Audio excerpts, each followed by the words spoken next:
GEMS was registered on the 1st of January 2005 with the purpose of ensuring adequate provision of quality healthcare coverage to public servants that is efficient, cost-effective, equitable, and provides further options for those who wish to purchase more extensive cover. We're currently South Africa's largest restricted medical scheme with over 800,000 principal members and 2 million beneficiaries. We offer 6 excellent healthcare benefit options, namely Tanzanite One, Beryl, Ruby, Emerald Value, Emerald, and Onyx. Tanzanite One option is our entry-level network benefit option tailored for level 1 to 5 employees and is subject to network GP nomination and specialist referral rules. Beryl is also an entry-level network benefit option, tailored for members with limited healthcare needs. The Ruby option is a mid-level benefit option, tailored for members with limited to average healthcare needs. Ruby members also enjoy a personal medical savings account. Emerald is a high-level traditional option, tailored for members with average to above average healthcare needs. The Emerald Value option is our efficiency discounted option of the Emerald option, tailored for members with average to above average healthcare needs. Onyx, which is our top-level benefit option, tailored for members with above average to extensive healthcare needs. Our goal is to provide public service employees and their families with quality healthcare services at the most affordable rates. The brilliance of GEMS is demonstrated in our efficiencies to improve the overall experience for each of our members. An average of 2.9 claims are processed per second, an average of 72 registered babies per day, and we admit 0.8 members per minute per day to the scheme. GEMS truly understands the South African family and its needs. Some of our members who have discovered the brilliance of GEMS also shared their sentiments. Join us and discover the brilliance of GEMS. GEMS is an authorized financial services provider.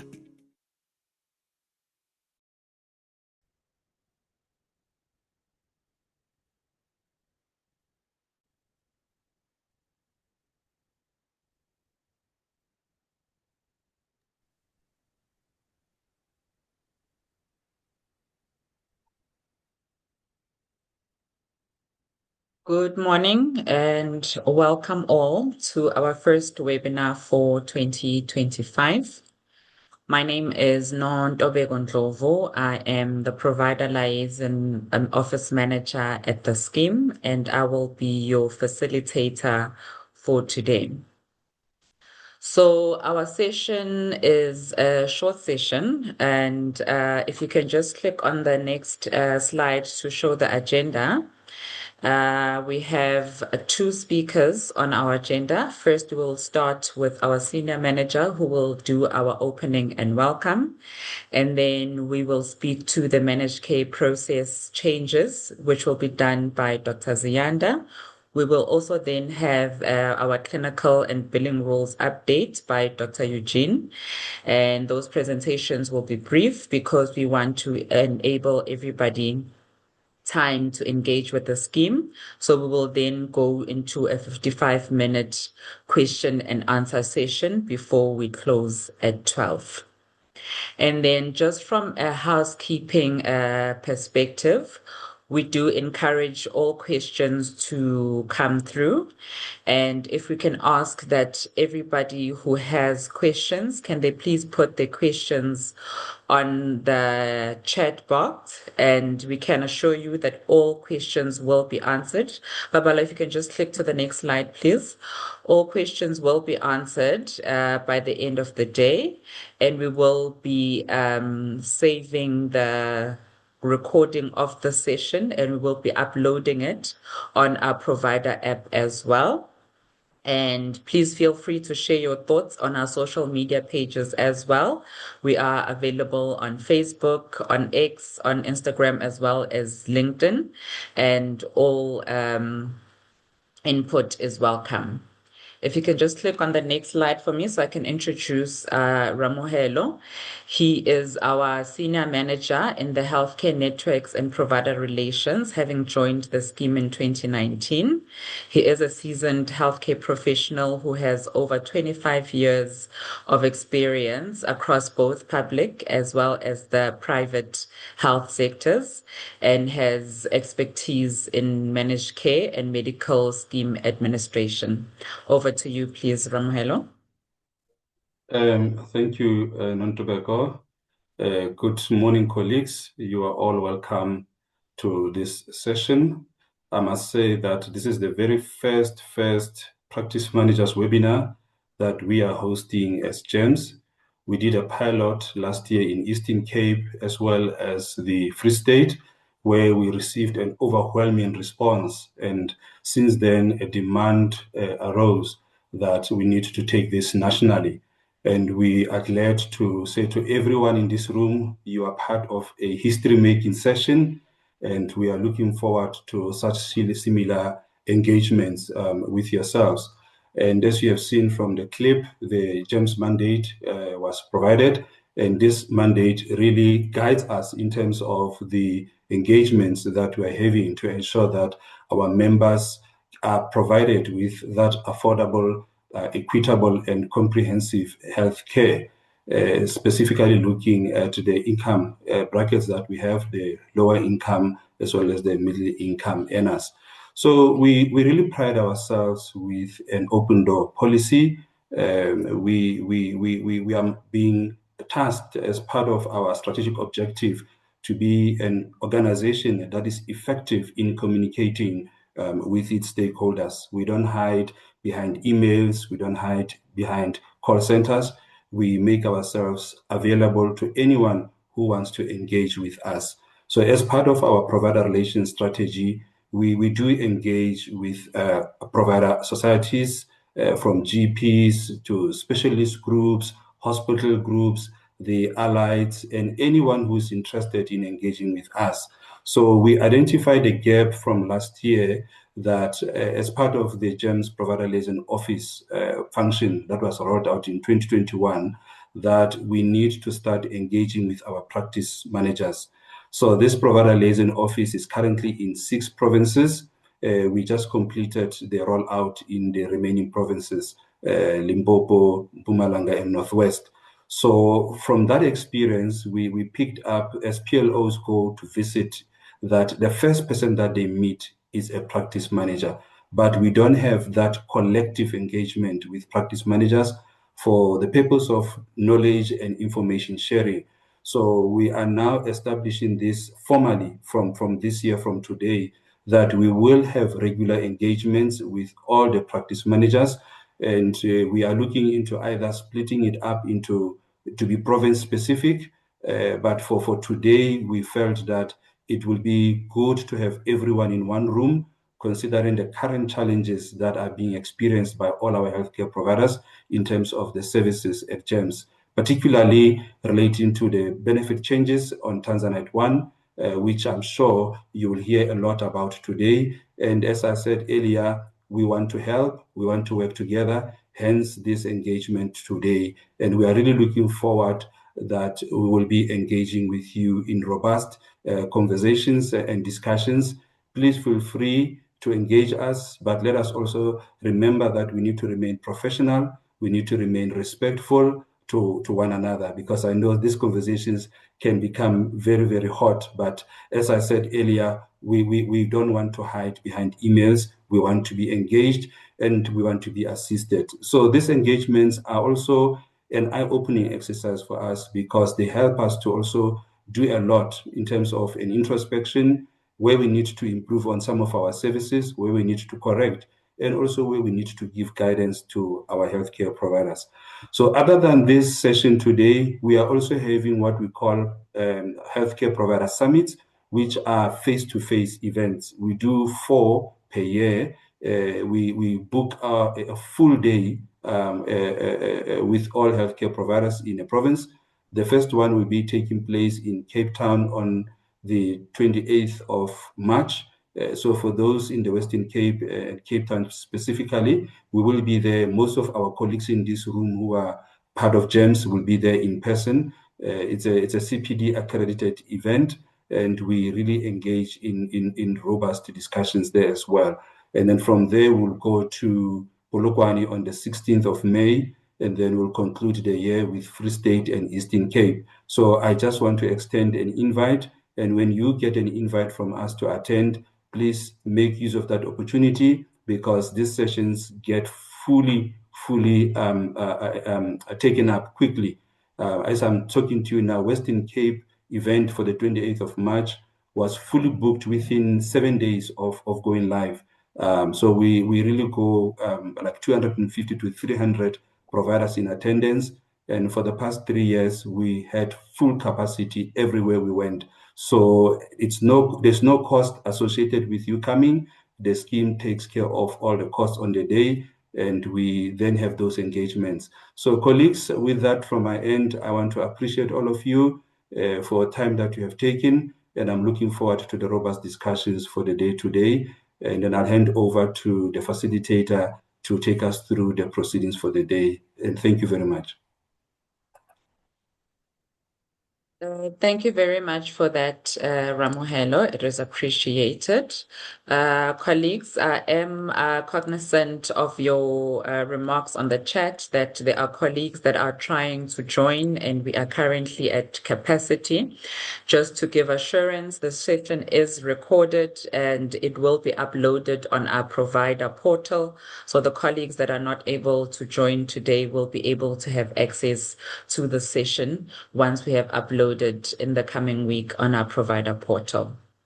Our next presenter is Dr. Ziyanda Makaba, who is a Senior Manager, Provider Network Relations and Contracting GEMS Fund Management. She is a pediatric specialist who leads the Provider Network and Contracting Portfolio in the GEMS Fund Management Unit at MedScheme, where she oversees strategy and execution in managed care across provider engagement and health risk management, with core focus areas including network contracting and optimization with system-level performance. Dr. Ziyanda, over to you.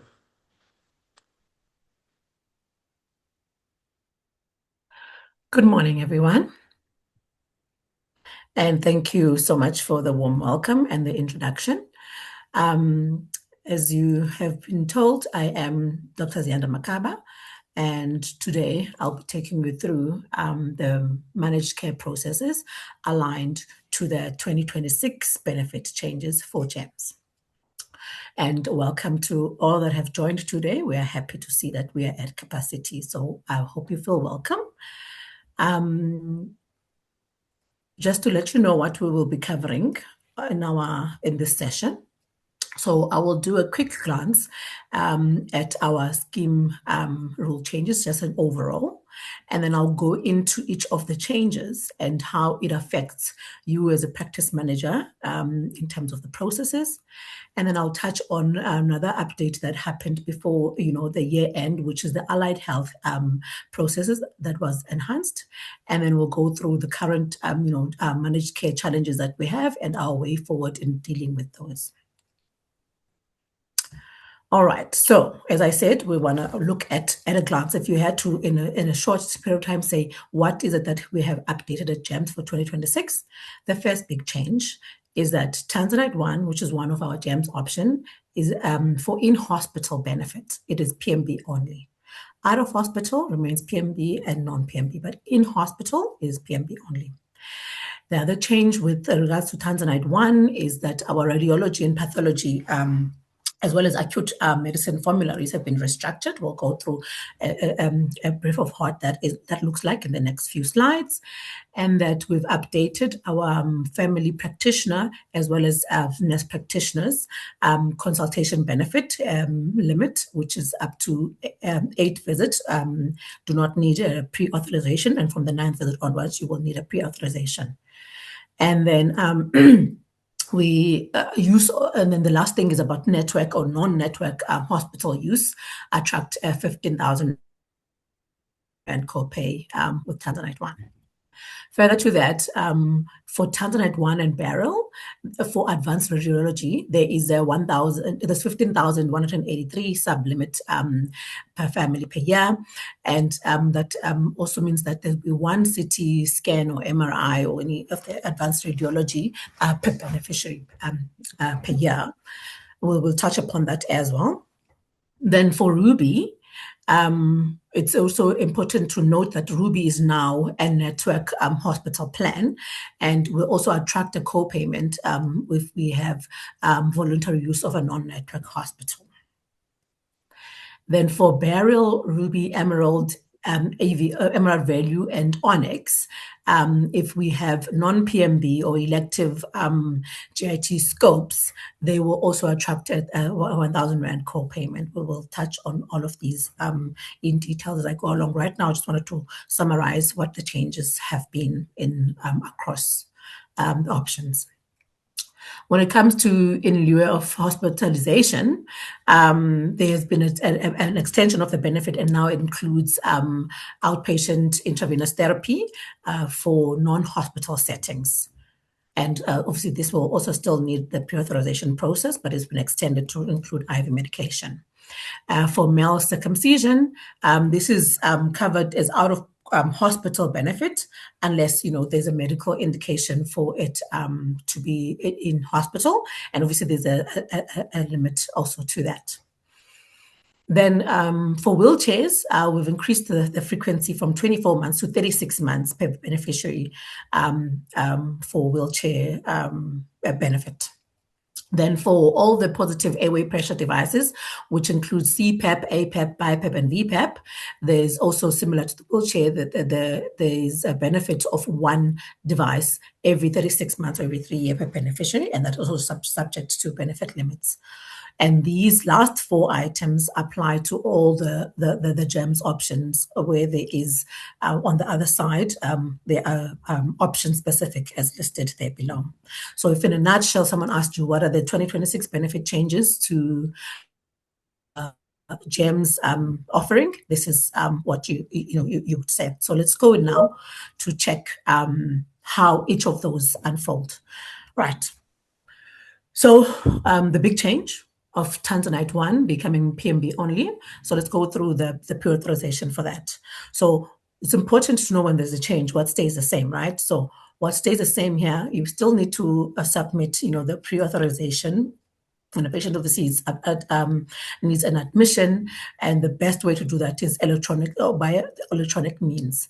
We defer or leave out the telephone call, and unless there's emergency and you need an urgent pre-authorization. But the electronic ones are more efficient, unless you have those situations. And the turnaround time is still has not changed to 48 hours or 2 working days, and if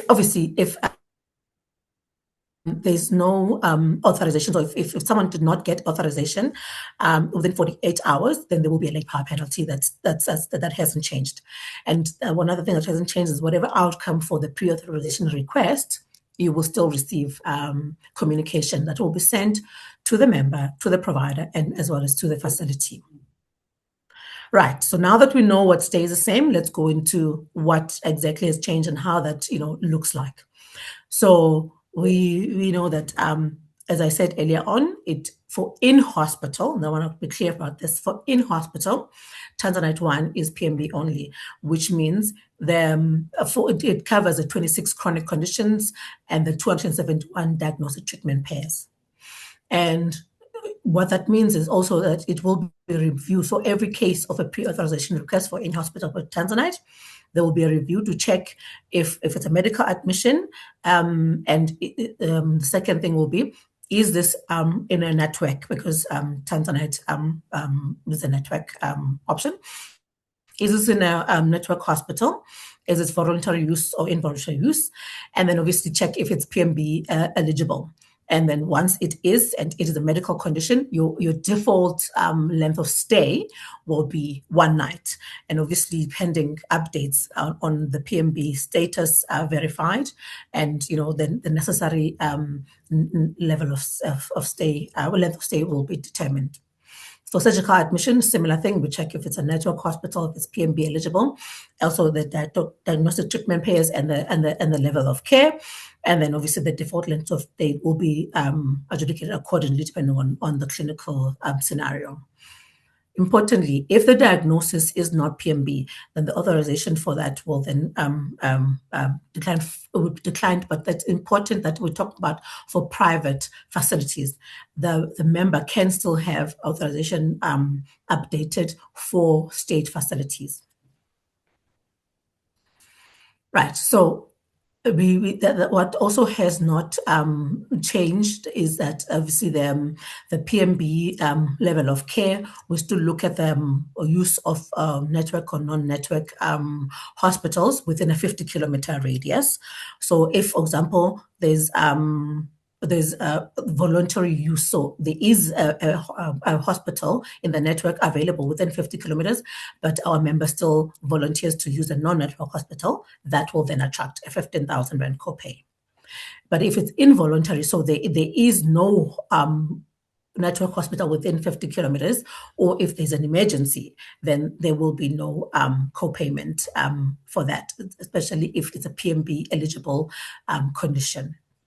So it's important that we advise our members, and we're also aware of what around our areas are our Tanzanite, our hospital network, so that we can advise our members accordingly.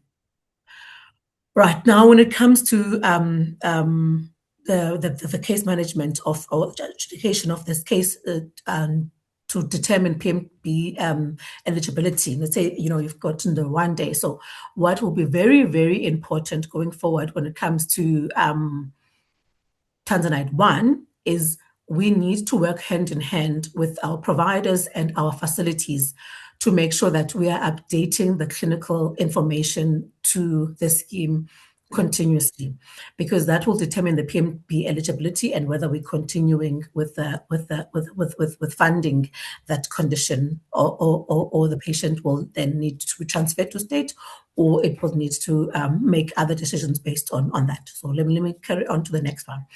So it's important then, obviously, the provider or the practice will send us clinical updates. So that will include any requested clinical information like clinical motivations or results. And then those will be reviewed. And then obviously we'll look at whether we are using a network or designated service provider facility.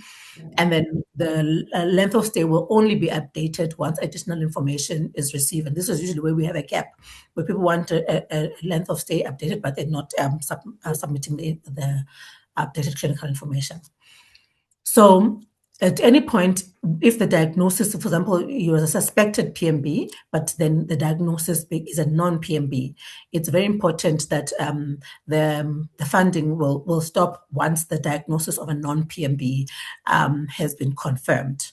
And there will be no further update in the level of care or length of stay. And then the member and the provider will be informed that the member no longer qualifies for PMB, and then the member will either need to be transferred to a state facility where they'll still be authorized, they'll still get authorization, and or the member can choose if they're going to be liable for further cost if they will not be transferred. All right, so then moving on to the second change I mentioned with regards to Tanzanite 1, which is the acute medicine formulary. So in summary, the acute medicine formulary is restricted to the fully funded preferred items. So in this previous situation, for example, last year, we would have the fully funded items, and we will have items that you need co-payment on. So what essentially has happened in 2026 changes is the items that you needed to co-payment on are no longer part of the Tanzanite 1 acute medicine formulary. Only the fully funded items are there. And the second change with the acute medicine formulary is that we've tightened the limits for repeat scripts in terms of multiple repeats within, let's say, for example, within the 30-day period. If you've got a script for 30 days, you can now come at 1 week and collect the script again. So that will only be funded, within the correct time frame for the medication.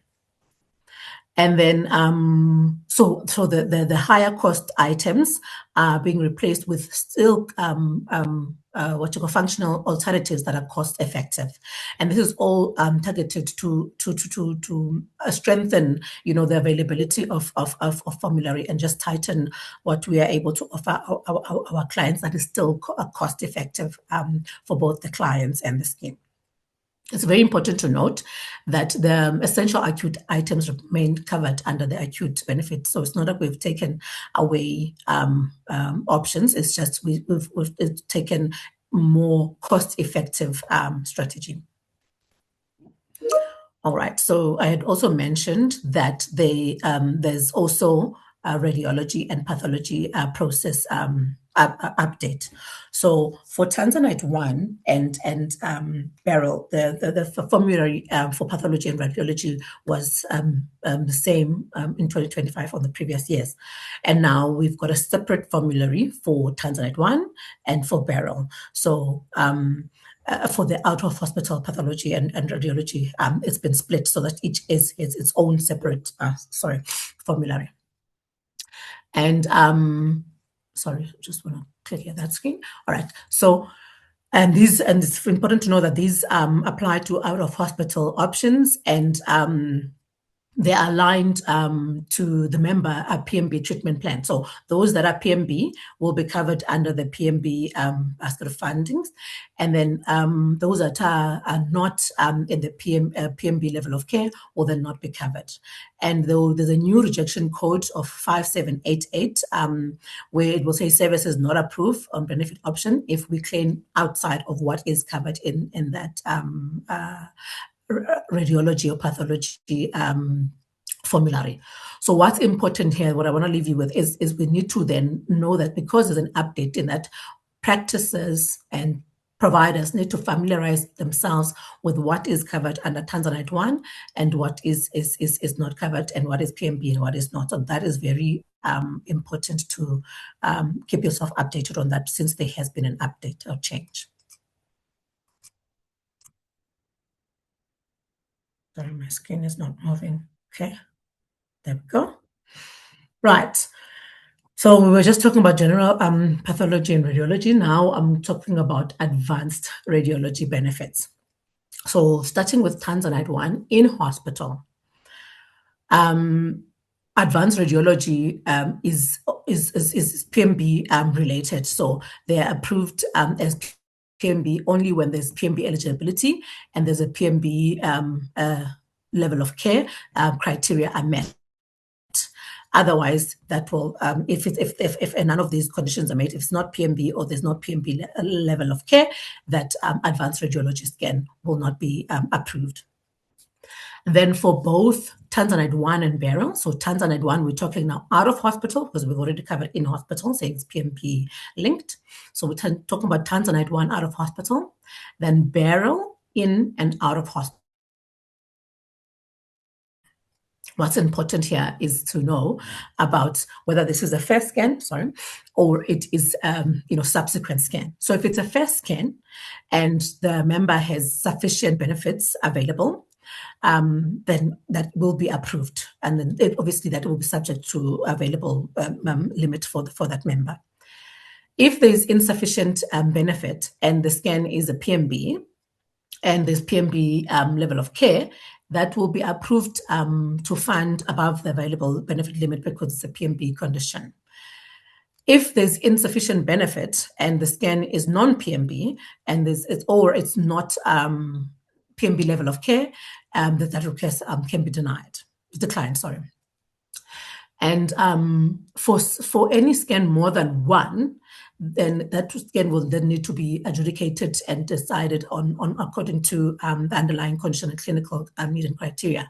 So if there's second or more scan and it meets PMB criteria and PMB level of care, that may then be adjudicated and approved to depend as PMB. If it's a second scan and does not meet PMB criteria, then that will be declined. It's important to also remember, I'm not going to go through the list, what we're talking about when we're talking about advanced radiology, so that we know which of these scans are talking to that. Then next, we want to look at the change that I mentioned earlier on of the family practitioner or nurse practitioner consultation threshold. We now have a new threshold from what we had in the previous years of 15 visits. So here, the new threshold is that if there's for the first 8 outpatient family practitioner or nurse consultation will not require pre-authorization prior to attending those consultations for the member. But once we reach the 9th visit onwards, then pre-authorization request will be needed for those visits. So obviously it's important whether the provider or the member to check, in terms of the balance of the non-pre-authorization visit the member has. And if they're on the 9th visit or above, then they will obviously need to request for pre-authorization, and that can be done up to 5 days in advance. So once it's granted, it's it's active for 5 days, and if it hasn't been used after 5 days, that authorization will then no longer be active or valid. And so that then once it's let's say if someone has attended a visit and without maybe having gotten hold of the pre-authorization, maybe it's after hours or it was an emergency, then they have up to 10 days to, once they place the claim, to get a pre-authorization for that particular claim. If they send a claim and by 5 days they haven't sent through the pre-authorization, they have 10 days. At 5 days, they'll get a reminder, and at 10 days, then that claim will be rejected, and the rejection note will be that there was no pre-authorization obtained. So there are certain scenarios where obviously you may need to do a consultation without pre-authorization because it's after hours, or just after 5 on weekdays, or after 12 on Saturdays, or you're unable to call because there's no call center, or you're not able to get a response because there's the call center is closed, or in emergencies, or if it's public holidays or Sunday. So these claims you can send through and get pre-authorization request, and then that process will then be loaded, and then that should be fine. So it's important to keep that in mind, that the change from 15 to 8 has been affected this year. Right, then I'll go on the Ruby network. So that's a quick match in terms of processes has changed, but what has changed is that Ruby is now a network hospital option with attracts, as I had explained, I think before, a 15,000 Rand co-payment if there's voluntary use of non-network hospital. But if there's an emergency or there is no network hospital within a 50-kilometer radius, then there will be no co-payment. So not much change in the process there. So all the other options except for Tanzanite 1, because it's a PMB option, all the other options when it comes to elective GIT or non-PMB GIT scopes will attract 1,000 Rand. And that's important for me to clarify here. It's 1,000 Rand per scope. So if someone needs 2 scopes, it will be then twice the 2,000 Rand, so 1,000 Rand plus 1,000 Rand. This is a G scope and a C scope, for example. And this is applicable for in-hospital. So it doesn't include, so if it's done, for example, in a day clinic, or if it's done in an unattached theater, then that would not attract that co-payment of 1,000 Rand. It's important that so if it was done because we thought it was a non-PMB condition when we were doing the pre-authorization, and then the final diagnosis is that the condition is actually PMB eligible, then the co-payment would be removed and the claim will be updated as such. And that the last thing is just that which scopes are affected by this. And then the last wheelchair option, wheelchair benefit update there applies to all options. So it's not limited to some. And as I mentioned earlier on, it's one wheelchair per beneficiary or every 6 months or every 3 years. And this counts from the month of receiving the wheelchair. So if you received it in what is now February, it will be 36 months from this February. And this is effective from the beginning of 2026, and it also will be looking at wheelchairs that were issued from 2023 to last year. And obviously, once the coding for whether it's approved or it's not approved will be APP for those that are approved, or if there's any motivation request, the code that you'll get will be REF. That means that we need motivation as to why we need a wheelchair or that particular wheelchair if there's an issue, but that will be communicated as to what the issue is. So as again, most of this, the processes have not changed. It's just to highlight again the changes as I'm going through the 2026 benefit changes. Coming into in lieu of hospitalization, looking at IV therapy, as I mentioned, that offering now has extended to include intravenous therapy, so IV therapy that can be done either in a subacute hospital, rehab, private nursing home, doctor's rooms, or hospices. So any setting that is outside of hospital that now includes IV therapy. And as long as you get a pre-authorization and it is obviously meeting the criteria and it's clinically appropriate for the limits and benefit for that member, that will then be covered. And this is all in an aim to reduce hospital admissions where possible. If we were able to manage somebody in out of hospital setting with IV therapy of any kind, as long as it's safe and it is something that can be given, then we are encouraging the use of outside of the hospital to benefit both the member and obviously the caregiver for it to be more convenient, and obviously to reduce the costs. Right, and then for circumcision, as I mentioned earlier, we are covering the circumcision as an out of hospital procedure unless it is clinically indicated to be done in hospital. And when it is clinically to be indicated to be done in hospital, it will obviously come from the in-hospital benefit. And this benefit is once per lifetime per member. And just to note, the circumcision and in lieu hospitalization that I've already covered apply to all options. So it's not limited to a certain option.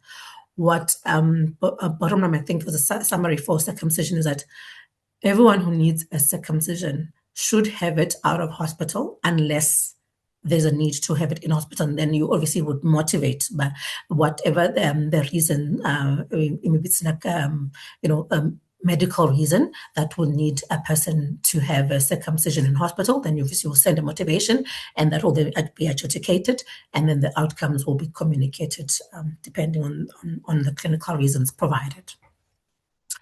When we mentioned positive airway pressure, I said it's also similar, that it is moved for the actual machine, so that the CPAP, the APAP, the BiPAP, and the VPAP machines, the beneficiary now, the benefit now is that it's available to beneficiaries every 36 months. So it's important to just remember when it's first issued, it will be issued the machine and accessories. The machine is for 36 months. But the accessories will not last that long. So as I've got an asterisk there at the bottom, that because year one you get accessories and machine. For year 2 and year 3, the accessories will be covered as per MCO processes as when they're necessary and there's a request. So the only thing that is linked to 36 months is the actual device. So the CPAP only machines and the accessories are coded as CPAP and they come from the CPAP benefit. But for all the other devices like BiPAP, VPAP, and APAP, these machines and accessories are under the PAP benefit. So and they will be also charged from the PAP or PAP sublimit. And as I said, these changes apply to all our GEMS benefit or option offerings. Right, so that brings me to at the end of the overall 2026 benefit changes when it comes to our GEMS offering. What I want to now highlight is the allied health process enhancement that happened towards the end of 2025. So for the pre-authorization request process, there's been some updates that happened from September 2025 and really picked up some speed towards the end of December of 2025, where for the information that is required for us to be able to process the pre-authorization request is obviously member details, provider and practice details, and the claim information. But we also require a referral letter with the clinical motivation. And that referral letter can be the treating provider's letterhead with the treating provider's signature. It can be the treating provider's notes and stating the clinical reason for referral, or in situations of mental health, it could be the DSM-4 form or the doctor's clinical motivation stating the clinical reason why the allied health services are necessary for that patient. What is important, why I'm listing all of these, is that we sometimes receive referral letters that are not, standard referral letters or referral notes. For example, we receive a patient sticker. So a patient sticker alone does not constitute a referral from a doctor or treating provider. And an allied health professional writing their own referral in their own clinical stationery, even if they say doctor's stamp and doctor's signature is there, we cannot take that because we cannot verify that that's the doctor's signature. So once obviously we've got the details and the referral letter, those can be submitted to the scheme. So hospitalauth@gems.gov.za or inquiries@gems.gov.za. So the ones that go to inquiries is for the retrospective claim process. So the service has already been offered, and now you're submitting for pre-authorization request retrospectively. Then you would send that to inquiries. But anything else, if the treatment is still to happen, so it's a prospective request, then you would submit to hospitalauth@gems.gov.za. Then once obviously that is received, we look at the claim, we prepare claim lines, and then we approve default days, which can range from 1 to 2 visits, depending on what is clinically indicated for that scenario. And if, for example, the allied healthcare provider requires more visits than the default visits that are provided, then they would be requested to submit a letter of motivation, explaining, or what treatment or what services will be rendered, and also they can also either the letter of motivation or a progress report to say, what has happened so far and what is the plan going forward. And then depending on the adjudication for that, then the length of stay can be extended based on obviously the outcome of that review. Still, it's very important that once pre-authorization has been granted, the healthcare or the allied health provider will still need to submit a claim. So sometimes people, once they submitted that, they then think that is the final step, but they still will need to submit a claim once the PAR has been issued or the pre-authorization request. So just to simplify what I've just said in the previous slide, all allied health providers will be requiring a separate authorization for our members that are admitted, and then obviously then they'll get an approval for different length of stay, and if obviously they require further treatment or further intervention, then they need to require an extended length of stay, which will then need them to submit a treatment plan and a progress report. And then obviously that will be reviewed for clinical appropriateness, and the response will be based on the situation or the needs as per the treatment plan. So for the prospective, as you see in the table on the top there, you would submit it to Hospital Auth. So what I mean by prospective is you are planning to have visits ahead. So it's the visit has not happened, but in situations where the visit has happened, it's retrospective, you submit that there. But in terms of what the process looks like for both, the documentation required is the same. So when I'm talking about allied healthcare professionals or providers, I am talking about these disciplines listed in this table.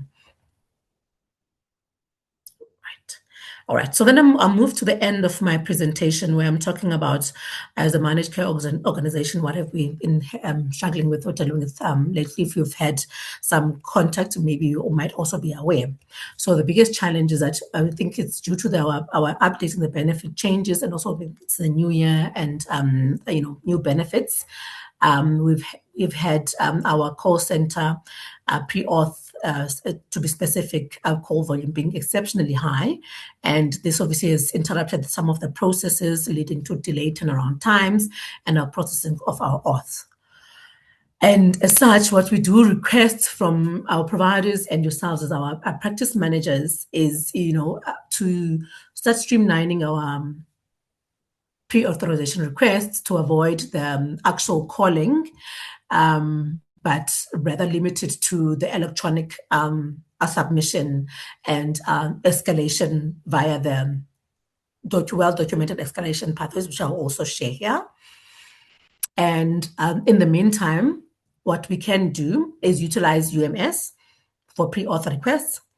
And in situations where you don't have UMS, I will also touch upon the next slide, how that can be arranged for any practice or any practitioner or any provider who needs access to UMS. How will you be able to join that? And I will touch upon it in the next slide, because that will make it easier for electronic submission of the pre-auth request, and therefore taking the pressure off the call center, which is what we are experiencing in the last 2 months. And then some of what we are doing as a managed care organization to deal with the high pressure or high call volumes. Some of our staff are working overtime and extended hours, and we're focusing on the backlog reduction, prioritizing the electronic submission, emails, and UMS, so that we can take the pressure off the actual call center lines. And we're doing on a daily basis reviewing our status, where we are, where do we need to go, which areas needs most of our attention in terms of higher volumes, and a need to work through those backlog. And then we're also verifying that manually and optimizing where we are putting our individuals and where they focus in terms of work. And obviously, what we're doing is reinforcing the guidance in what we can use as alternatives. So as I mentioned earlier on, I mentioned UMS. So some of you may be aware of what UMS is, some of you may not. So if you're not, UMS is a utilization management system. What it does is it's a secure online platform that healthcare providers can create, submit, track, and update their GEMS pre-authorization requests electronically. And it removes that need for calling over call center, waiting in a queue for someone to pick up the call. And you will get an automatically generated reference number, and you can then be able to access this whether you are, in a facility, practice, or hospital once you are registered. So you upload all your documents into UMS, and there's a faster turnaround time of around 8 hours. And you can, the best thing, I think, you can track the progress so that you're not calling to ask, is the auth approved? What do I need to submit? What are outstanding documents? So you can check and see if there's additional documents that need to be uploaded. You can upload them within the system, to cutting the time of having to go and open email and then emailing it. And obviously, the most important part is that it reduces that waiting period and that holding times on the phone. You also get the approval on the system. So if it's approved, you sit with the authorization number. If it's pending, it's because additional information is still required from you in the practice. Or if it's declined, that might means that it does not meet the scheme funding criteria for whatever reason, and that will be stated in the letter that will be sent, because all correspondence is sent from UMS, the system, directly to you, so that you are aware of what the outcome is and why. Right, so to register for this, you will need to then email this email address, umsaccessmanagement@medscheme.co.za, where you will get a registration form. You will complete this and send it back, and then you will be contacted to schedule training on UMS and how to access and how to use it. Once you've got access and you're using UMS, if you've got any technical issues or you need support and all of that, you can then email this address, mcoprsqueries@medscheme.co.za, and then you would obviously be assisted there. And obviously, if you can't maybe email, you prefer to call, this is the number that you'll call, but be cognizant that it's only available weekdays from 7 to 5 and on the weekends from 8 to 12 on Saturday, only not available on Sunday. So I think this is very important for us to start moving towards using that. So I know I'm talking to practice managers, so you are sort of in charge of knowing, how your administrative processes are happening in the facility. So if in your practice or in the facility you work in, you do not have access to UMS, this is a very important slide for you because it will solve a lot of, the back and forth with calling and all of that, because then you'll be able to have access electronically, almost like on a, live environment. Right. So it's also very important for me to share the provider query escalation matrix. So when you have issues and, you've submitted an auth and you either have any follow-ups or any issue that you need to be addressed, you send them for step 1 to hospital auth at GEMS. And then if you still, after 8 hours, have not had any joy, then you would escalate it. So it escalates like that, depending on, what outcome or any feedback or any issues that you still have for that. It's very important to be able to follow this so that you can get appropriate assistance as per the prioritization matrix. So sometimes we see people, if you've got someone's email, directly email that person, but that person could be in all-day meetings or, on leave or prioritizing other things or, otherwise engaged. But these are meant mailboxes that you will get a response quicker than if you, for example, you on my email address, email me. I'm just making an example. All right, so that brings us to the end of my presentation, and also just to sum up what we're talking about. Obviously, when I spoke about the benefit changes and how that will unfold and what that means for you, and then also the issues we had with our call center and submission of our pre-auth. So what I want to summarize there is that it's easier for us to make sure that, especially with the new changes, we submit all the planned procedures early, especially if it's a planned procedure.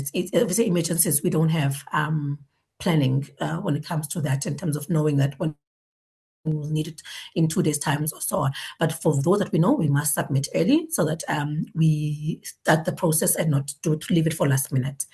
And very importantly, let's move from telephonic to electronic platforms and use the agreed or the defined escalation channels for any issues that we might have. And we need to be able to allow the turnaround times for follow-ups and all of that as listed in the presentation.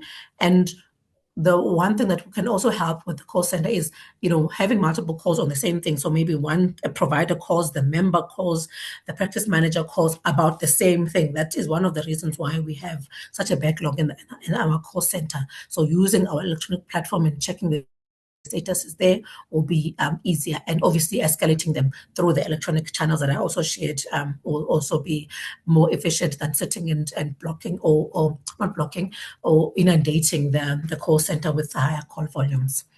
So I think if we look at it, my closings, if we work together as a collaborative effort, both us as managed care, the scheme, and our providers and members, we will be able to get this done and more efficiently.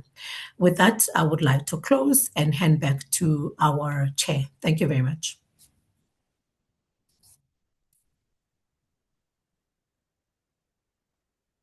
Thank you so much, Dr. Ziyanda, for that insightful presentation. I see the colleagues are clapping hands. If you can just switch off your camera and stop sharing on our side so we can move on to the next presenter. Colleagues, we are aware that you have been posting your questions, and they will definitely be answered during the Q&A session that we are going to have after the presentation that is next. Up next, we have Dr. Eugene Berger, who is a medical advisor with years of experience in his capacity as a medical doctor.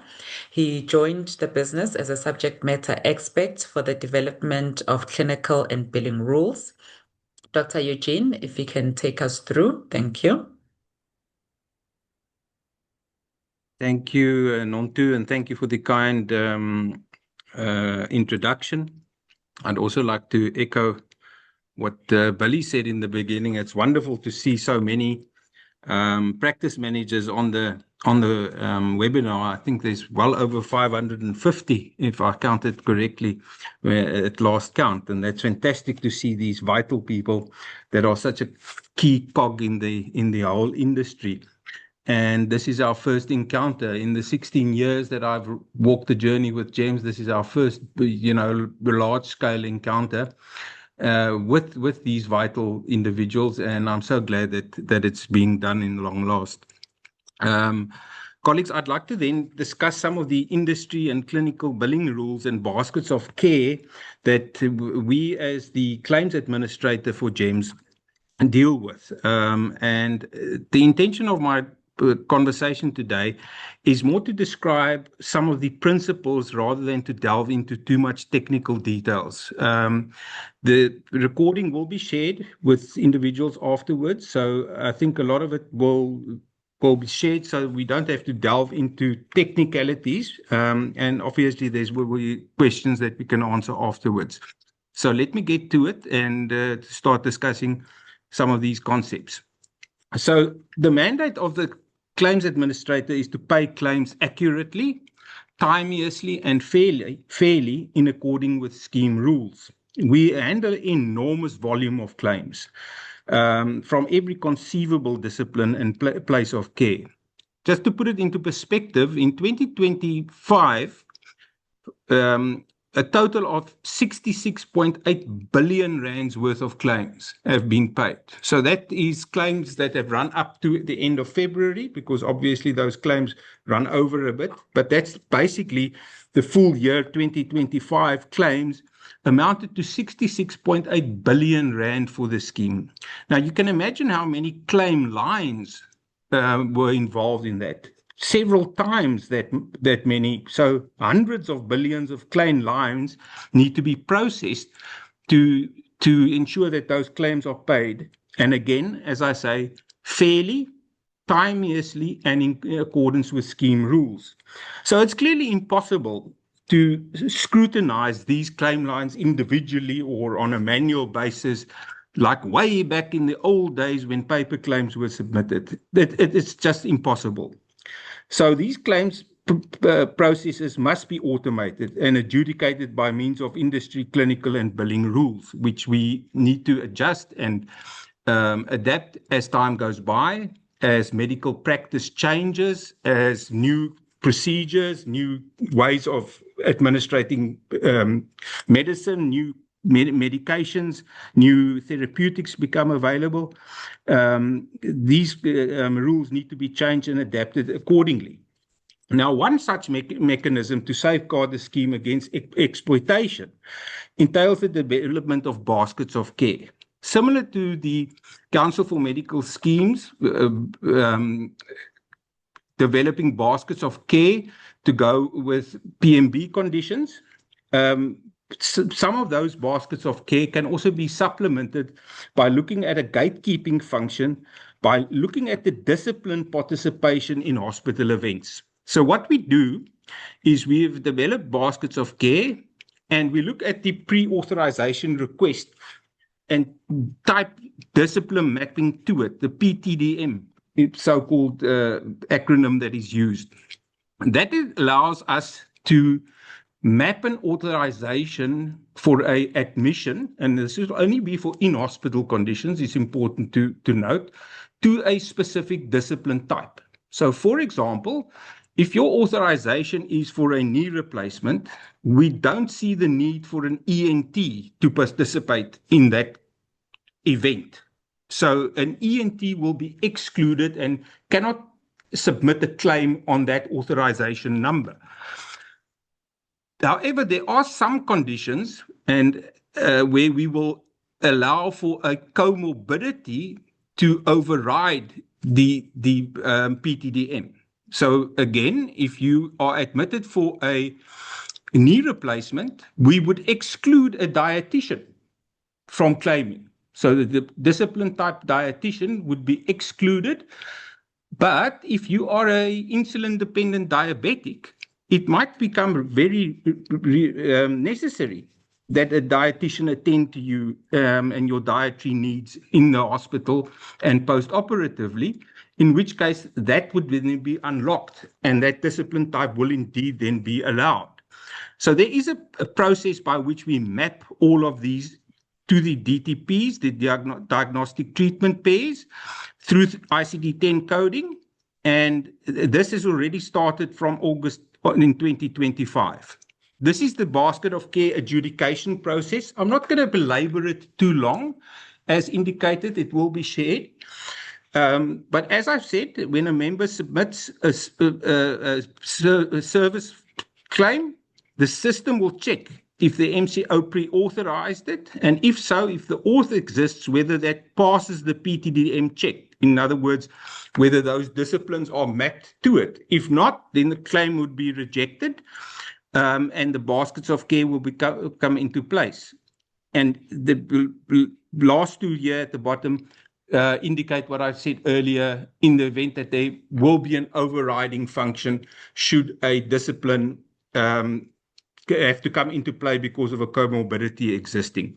So it's important to understand that there are cases where we acknowledge that a discipline type that ordinarily would not be present in a specific admission scenario might become necessary because of some extraordinary circumstance. We make allowances for that, and it's important to note that. So the top 10 disciplines that are affected with baskets of care impact is these that we see here.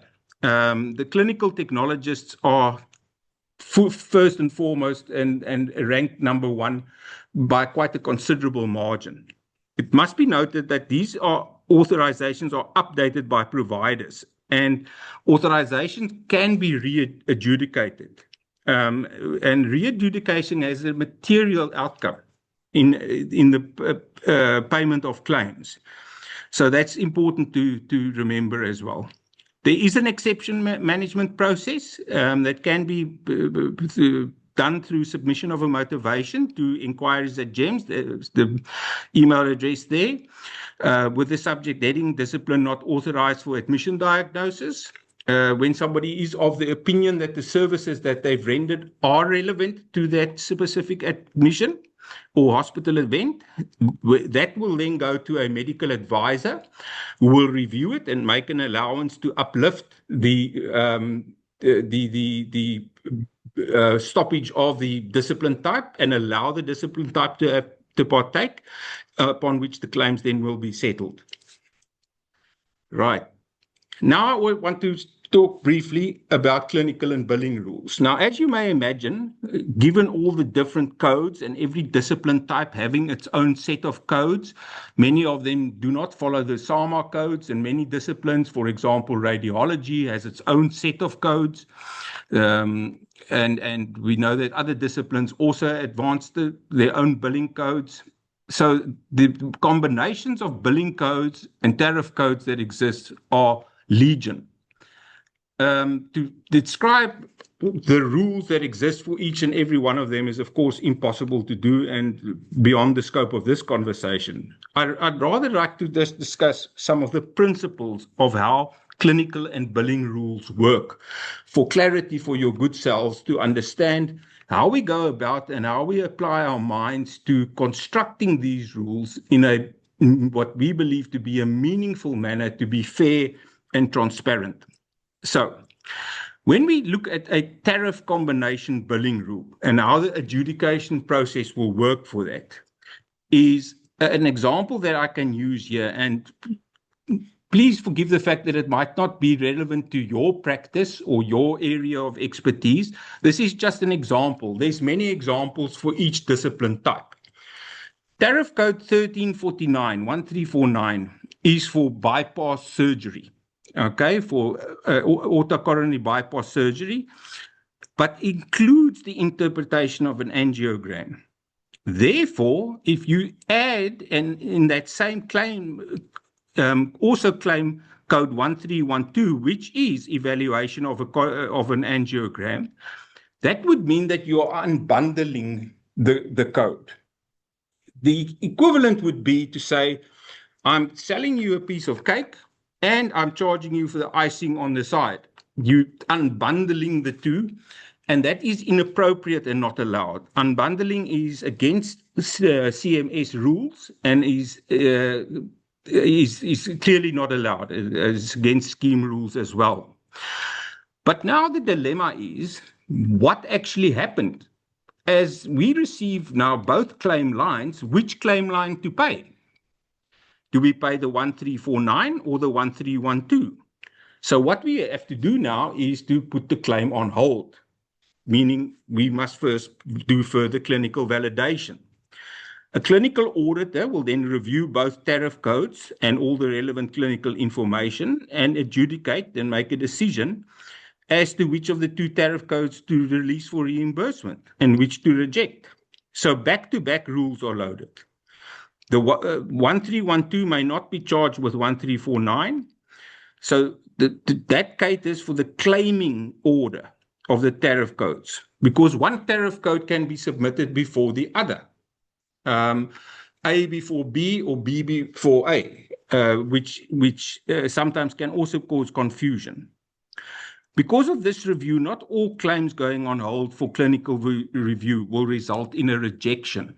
That's important to understand, that when a claim goes on hold, it goes on hold for the reason of clinical review. It might very well then still pass clinical review and go on to be paid. But it's also true that it might be rejected because it does not pass clinical review. That's also fair to say. So in this case, if tariff 1349 may not be charged with 1312, tariff 1349 being the bypass surgery, put that on hold. And if tariff 1312 was charged with 1349, reject, because it's a subset of it. I hope that makes sense to everyone, but we can discuss that in the Q&A session later. Another combination that is a good example of this would be, for example, during a total knee replacement.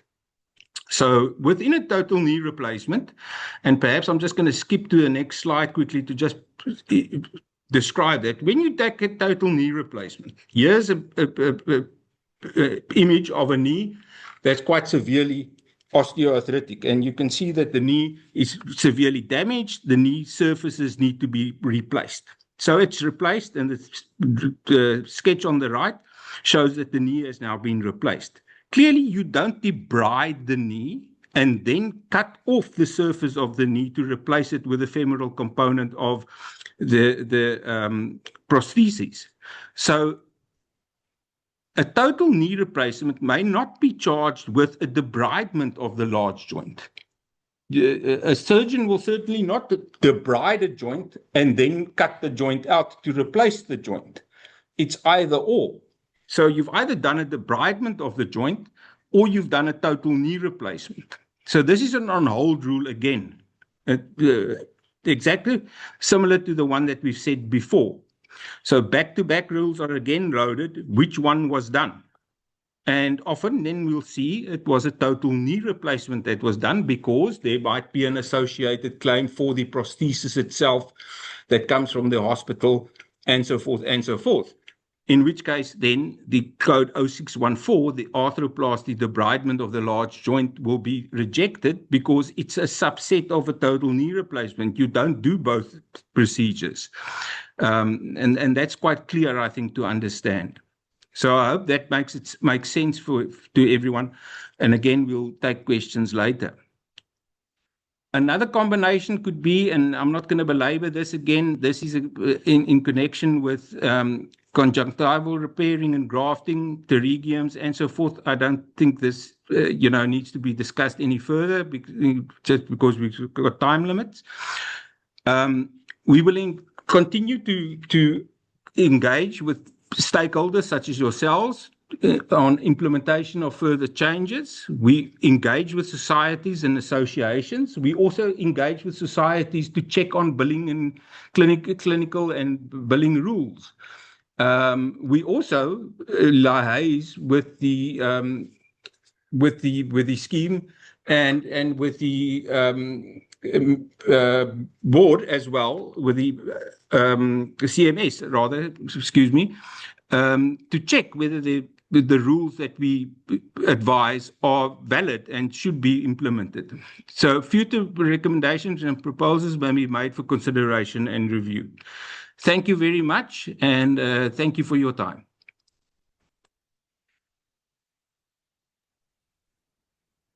Thank you so much for that, Dr. Eugene. It is truly appreciated.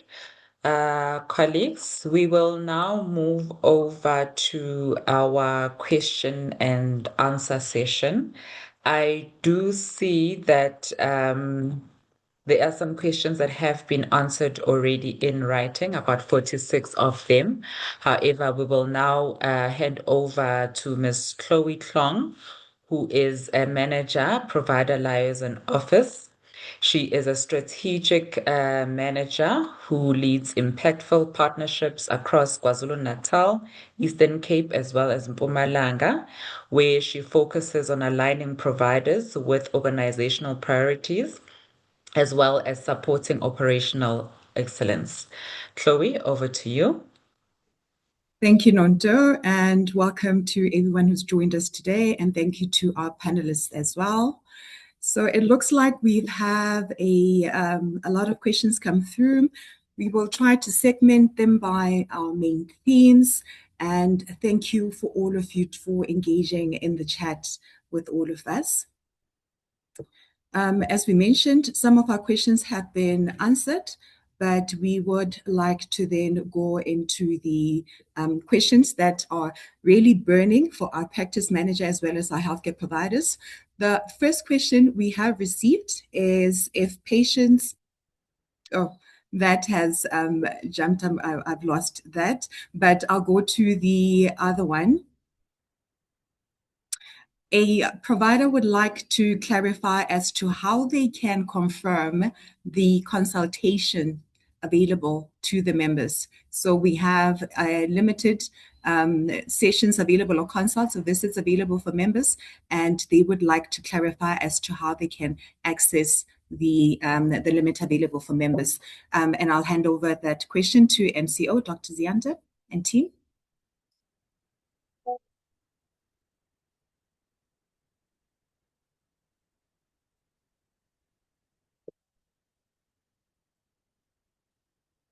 Nonto, over to you. Thank you, Chloe. Can the MCO colleagues please unmute themselves, Dr. Ziyanda and your team? Hi. Oh, Zandi. Thank you. Good morning, colleagues. Question was directed to you. Yes, thank you. I'd like to take this question, please. Good morning, everyone. My name is Zandile Mleje. I'm a provider relations manager for James the Scheme. The question relates to how benefits can be checked for out-of-hospital consultations for Tanzanite 1 and Beryl. As it had been mentioned earlier on, members can consult for 8 consultations without requiring a pre-authorization. For the 9th and subsequent consultation, a pre-authorization is required. So for a provider to check how many consultations each dependent has had, so they know when to request an authorization, that can be checked via our GEMS portal or our GEMS app. So when you get to our GEMS portal, you need to go under benefits. You'd punch in the membership details. The benefits are listed under FP or nursing consults. That's how the description of the benefit reflects. You will expand on that and then check for the relevant dependent that you are looking to consult. Thank you so much, colleagues. Thank you for that, Zandile. We have a question that relates to a diagnosis. It says that C-sections have not been paid and we can't claim for C-section because the anesthetist has already claimed. Is there a valid reason? And I'm not sure if our anonymous attendee would like to clarify, or if we could just take it as generic as it is. Have we ever had, instances where C-sections have not been paid? And this is in reference to anesthetist account. Dr. Berger and team.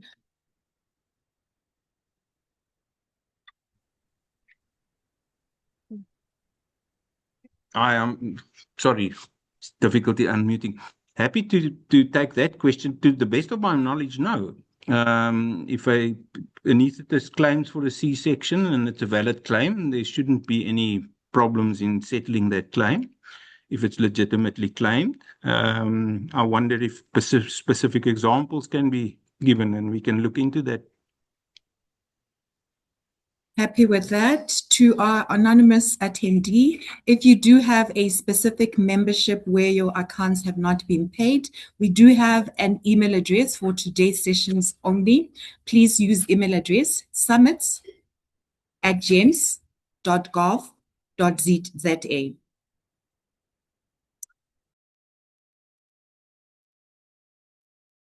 We do have another question that relates to circumcision.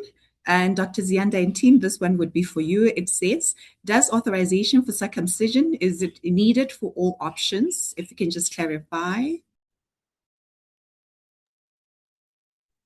Good day, Chloe. It's Kia. Am I audible? Yes, you are. Okay. Good day, everyone. The authorization for all options is required, and you follow the normal authorization process. Remember that with circumcision, Dr. Ziyanda did cover the changes that have come through for the year 2026, where the circumcisions are done, in doctors' rooms. And then what we then advise is that only those that meet the clinical criteria to be done in hospital will then be done in the hospital facility. Thank you. Thank you so much. We do have a member-specific inquiry, and the email address for member-specific inquiries for today is summits@gems.gov.za for today. Okay.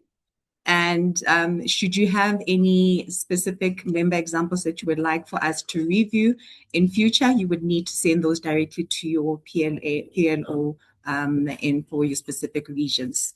We have a question.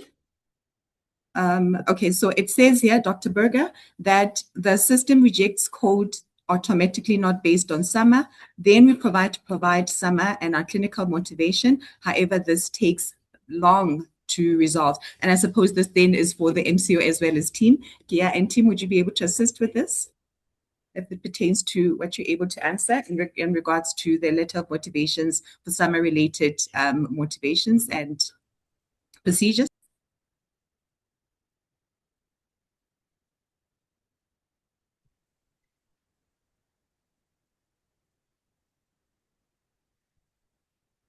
If I may, Chloe, sorry, my network just dipped right there. Can you please repeat the question? What the providers would like to know is that it seems as if when they send through letters of motivation, that in such instances that they it takes months to resolve, and they are specifically making reference to SAMA and clinical motivation. I'm not sure if the panelist would like to clarify, or the anonymous sender of this note would like to clarify, but it is somewhat generic. But however, I feel like it relates to clinical motivations being supplied for out of scope or out of benefits requests, and why does it take long to resolve? Thanks, Chloe.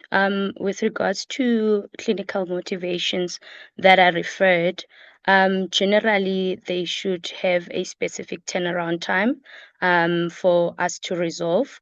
But because it looks like there is specific examples that the provider is questioning, so maybe it would be as helpful if we can get those examples for us to go check as to what has transpired there.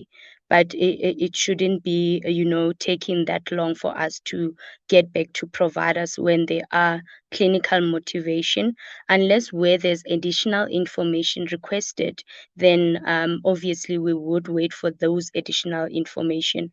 But for us just to specifically zoom into the specific issue, we kindly request the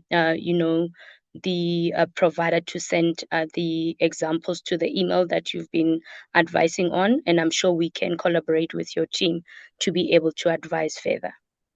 Thank you, Kia.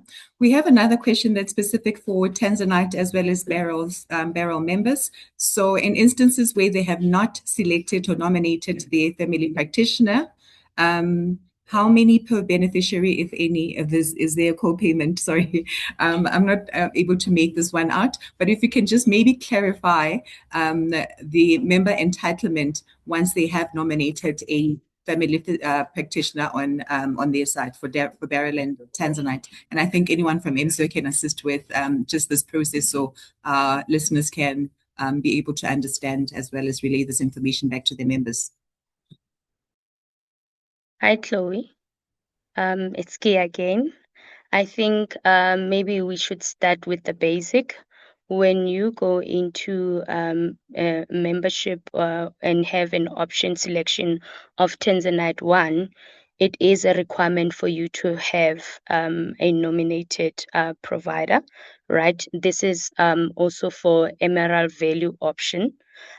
So those consultation or benefits for 8 consults, it refers to the Tanzanite 1 option and Beryl, where you've got 8 consultation, but from the 8th, when you go to the 9th, as per Dr. Zianda's explanation, from the 9th consultation, that is when you need pre-authorization for the rest of the benefits that are available.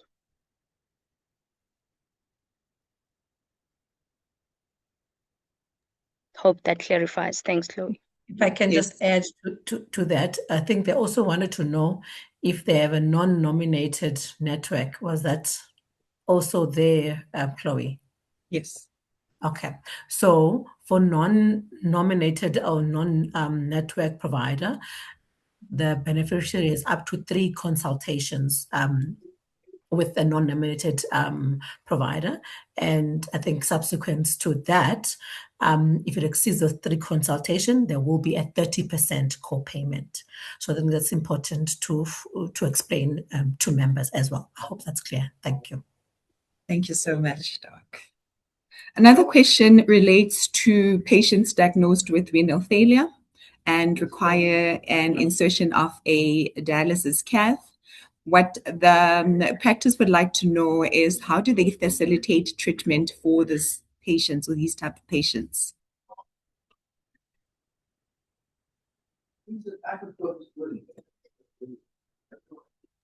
Okay, so let me take that. So I think the important thing is for all chronic renal dialysis, renal beneficiaries need to be registered in our chronic renal dialysis benefit, right? So that they are managed as such. So once your patient has chronic renal dialysis, you need to then submit the necessary paperwork and register that patient as chronic renal dialysis. Then it will then be easier from then to be able to manage that patient. And obviously, when whatever procedure needs to be done, you submit a request for that pre-authorization for that procedure, and depending on available benefits and limits, then that procedure will be authorized and taken from there. Thank you. Okay. Doc, for patients that have already been admitted, we receive a question here regarding reconstructive surgery for patients already admitted, however, through a different doctor.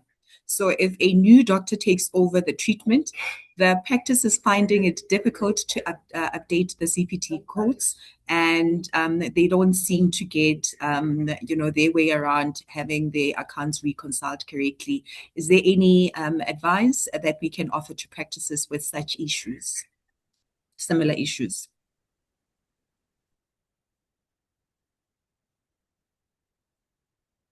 Let me field this one. Typically, there shouldn't be a difficulty if an official transfer of the patient from one medical practitioner or specialist to another has taken place. The auth should be able to reflect that, and the same auth number can be used. I wonder again, one would need specific examples to clarify these matters a little bit more in detail. Hi, Chloe. If I may add as well, I think I fully agree and totally agree with Dr. Eugene. For authorization updates, our case management look at those. Obviously, the codes would be taken into consideration and review for them to either refer to the medical advisory team, or if it's a case that they can resolve within their space. But yes, a specific example would be needed for us to see. There might be an issue maybe that had occurred on those specific cases, and then we can just see as to tracking back as to the root cause as to what had really happened. But yeah, updates are welcomed. That is why is even also in Dr. Zianda's communication and request or encouragement is for the practices to register on UMS, because you can send those updates on UMS, and then our case management team can help and review and give you feedback on the updates that were given by the facility. Thank you. Thanks, Gea and team. Could we explain to our psychiatrists on the line how authorizations are managed for our three top options, and they're referring to Tanzanite, Beryl, as well as the Emerald Value option? How would a psychiatrist go about requesting for authorizations for those three different plan types?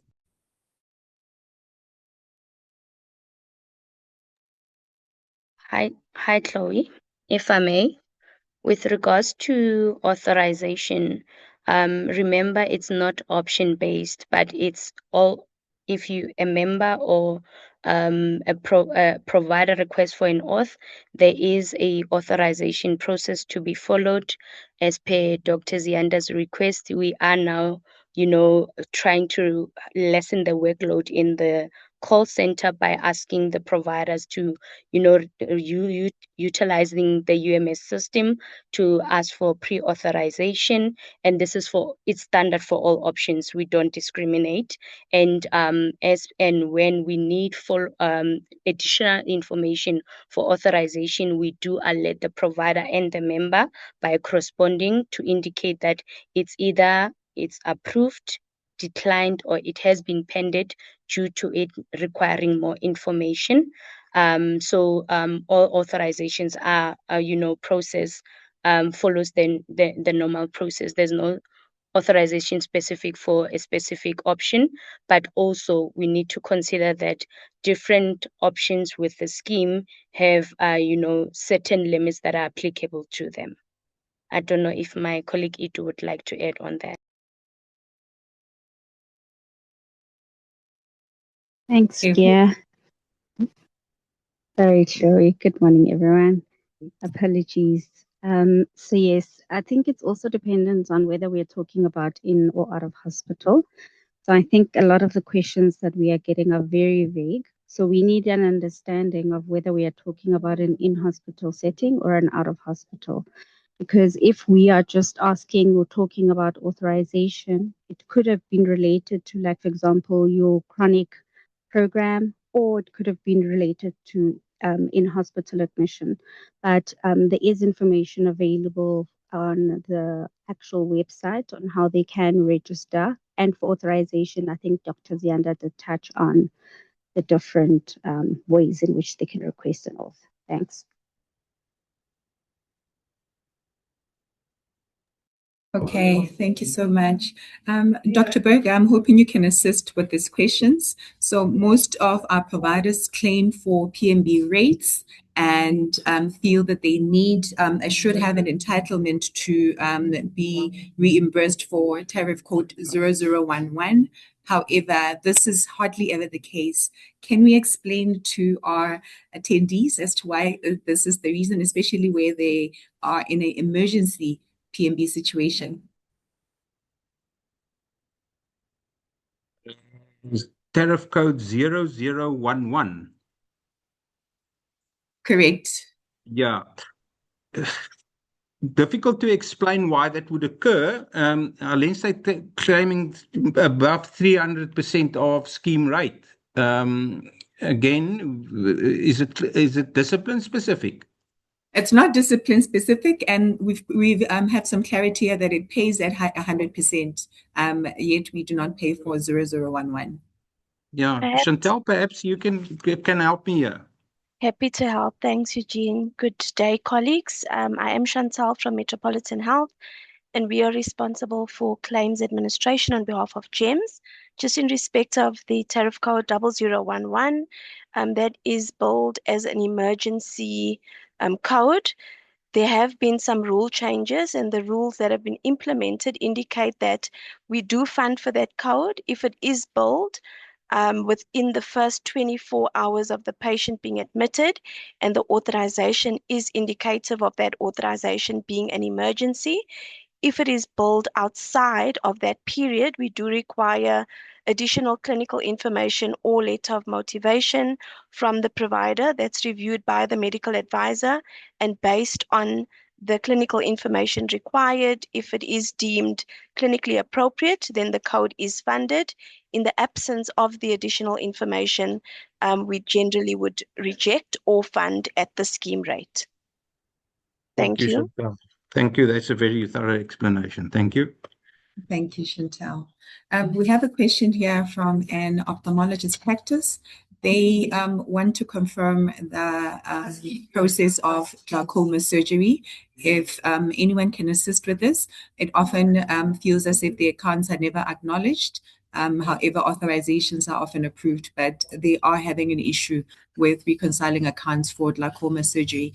Would there be any specific reasons for this? Just in general, we don't have a member-specific example to reference. They just asking this as a generic question. Cal? Thanks, Chloe. I will try to or attempt to answer, but I think without specific examples, it does make it a bit difficult. Generally, a claim is paid based on what is approved on the authorization. So where procedure codes are approved on the authorization, when a claim is received, we do refer to that authorization and pay the claims accordingly. I think over and above that, it is important to note, Dr. Eugene did speak in his presentation about the application of clinical and billing rules, and it may be related to that process, but we would request examples so that we can investigate and provide a more thorough response. Thanks, Chloe. I'd like to add, perhaps, if the person fielding or asking the question can clarify whether the claim was part paid or totally rejected. That would be very unusual if there was an authorization for glaucoma surgery and the claim was totally rejected, or were there certain claim lines that were rejected. I'd like to get more information on that, please. Okay. We have a hospital-related question. So where patients are already admitted, seen by a different admitting doctor, the listeners would like to understand as to why they would have to recreate a new event for such existing benefits authorizations. So a patient is in hospital, however, is seen by a different practitioner. It is often, they're often advised to recreate an event for the specific doctor. Is there a reason for this? Take that to NCL. I'm happy to discuss that briefly. It needs an auth update. That's all it requires. So if an auth has been generated, which should have been generated upon admission, auth needs to be updated if a practitioner changes or the managing doctor changes. That's all that is required. Once the auth is updated, then the MCO becomes aware of the fact that someone else is participating. As simple as that. Dr. Eugene, a follow-up question then relates to the doctor-specific discussions that the panelists would like to discuss. So doctors are asking, is there a possibility that, they can go through a doctor-doctor line to discuss clinical reasons as to why they're requesting for advanced procedures that are not within the benefits? I think that I'd leave it to my colleagues in the MCO. On the claims side, I'm more than happy to discuss claims matters, but I think it would be inappropriate for me to discuss managed care matters. So I'd leave that to the managed care colleagues. Thanks, Dr. Eugene. Hope you can hear me. So we do have a process where the provider can request to speak to our medical advisor. I know it is also in our provider guide. So there is a link and there is a process where the provider can actually request to speak to the actual practitioner so that they get assistance. Okay, thank you for that. Another question that has come through is, why is it necessary to follow an ex gratia application? And I think here just to read, our listeners just want us to clarify how to apply for ex gratia, particularly where a patient already has a PMB event available or authorized. Are we happy to assist with this, Dimi? Oh, I'm happy to assist, Chloe. So I think from an ex gratia perspective, it is a discretionary benefit, and it is available to members to apply for additional funding for claims that may have been short paid, where benefits have run out, and where providers generally charge above the scheme rates. The ex gratia process is a formal process. There's an application form that can be downloaded from the GEMS website. It does require completion by the member as well as the provider. There are different sections applicable to the form and quite a significant amount of detail that is required. It then goes to a formal panel that sits and actually reviews each application on its merit before a decision to fund is made. It is a very brief and high level, Chloe, but happy to have additional discussions with whoever raised that particular question. Thank you. Thank you, Chantel. That really clarifies. To our MCO colleagues, we would also like to find out the process of having patients do a pap smear. So it comes across as if pap smears are never covered. Is there a reason for this?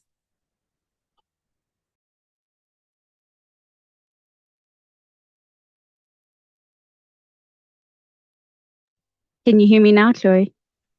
Yes, we can. All right. So it's part of the preventative and screening benefit. So it is definitely something that is covered by GEMS. My only thought would be perhaps the providers billing the incorrect codes. I know in the actual, there is currently a prevention and screening guide that's actually been released. Maybe they can have a look there from a codes perspective, which codes they should be using, because I think it's very clear. Even last year, in last year's guide, it was quite clear.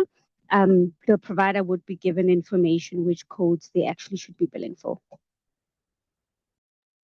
Thank you, team. A follow-up question. Sorry. Apologies for interjecting. I just wanted to add to Itumeleng's feedback to say that pap smears are included as part of that preventative care and screening benefit for specific disciplines, and the information is available on the website and on the tariff guides to guide how the providers that are included as part of that screening benefit will be funded. Thank you. Thank you so much. And again, to our MCO colleagues, can a blood transfusion for an oncology patient be done in practice or in the practice or in the rooms, or can they, does it need to be done in the hospital? blood transfusions for oncology patients, the process thereof?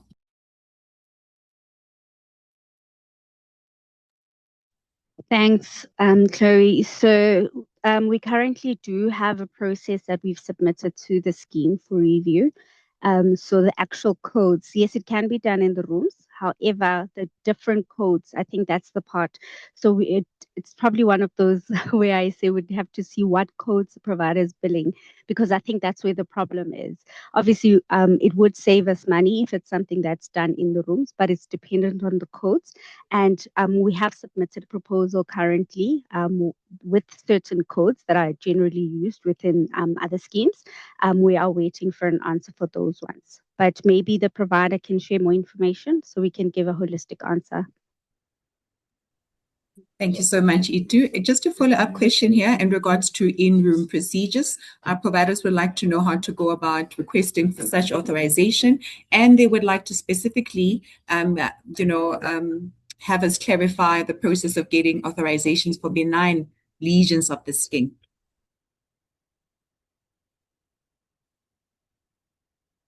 So you can go ahead, Dr. Berger. Sorry, yeah. So routinely, a clinical letter of motivation is not required if a limited amount of benign lesions are removed. It's when it's done in excess of the limitation that a clinical motivation needs to be provided. So that's for as far as the skin lesions will go, and skin tags and warts and whatnot. For in-room procedures, I think the vital thing to remember, being a clinician myself, is that your rooms must be capacitated to manage in-room procedures. Similar to the question earlier, whether you can do a blood transfusion in your practice, certainly you can. There's no objection to that. But can you manage the complications that might arise? Say there is an anaphylactic reaction or something from the blood product. Are you able to manage that as you would be able to in a hospital setting? In such a case, then certainly your practice is a suitable environment for such a procedure. So I think those things need to be considered as well. Sorry, I'd just like to say that. Thanks. Kia? Thank you. If I may, Chloe. Go ahead, Gia. Thank you. The in-room procedure authorization process follows the normal auth process. It's just that we need to be cognizant of the fact that there were additional procedures that were added, and for all of those, for last year, they were added last year, sorry, they need to be authorized. There is specific codes and specific disciplines that needs to request for the authorization. And as I've indicated, the authorization process is as per indication from Itu and Dr. Ziyanda's presentation. And maybe we can look at Itu and Dr. Ziyanda to maybe reshare the in-rooms communication with this audience as well, for them to be aware of which codes are approved by the scheme to be done in rooms and for which specific practices. Thanks. Thanks, Gia. A follow-up question regarding our UMS platform. We have an orthotist rather on as part of the session, and they would like to ask if they can use the portal, UMS portal, to follow up on their queries. A lot of it really just relates to how they would need to manage the appliances request and so forth. But firstly, do they have access and can they use this platform, or do they have to use other channels? Orthotists, that is. Thanks, Chloe.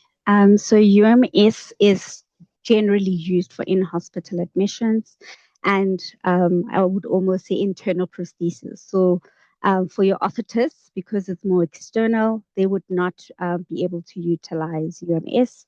So which then means they would need to use the inquiries email address, which would go to the appliances team, and they would then be able to assist. Okay, Thank you for that, team. And there are general queries concerning scopes where the payments take a bit of a long time to resolve. The scopes that are done usually follow through requests for practices to submit sedation information. And the practices just really want to clarify as to how they can expedite the claims processing of scopes that are done with other specialities such as anesthetists.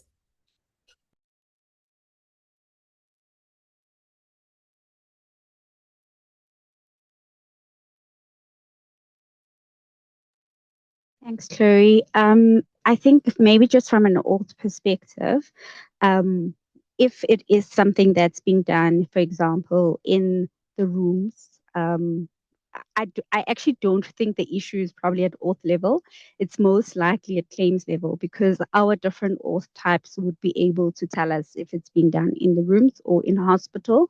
And also we would then know if it's being done under GA or if it's being done with an anesthetist. So I'm not, I think it's a bit difficult to answer, but I assume the issue would be at claims level and not necessarily at auth because that information would be clarified.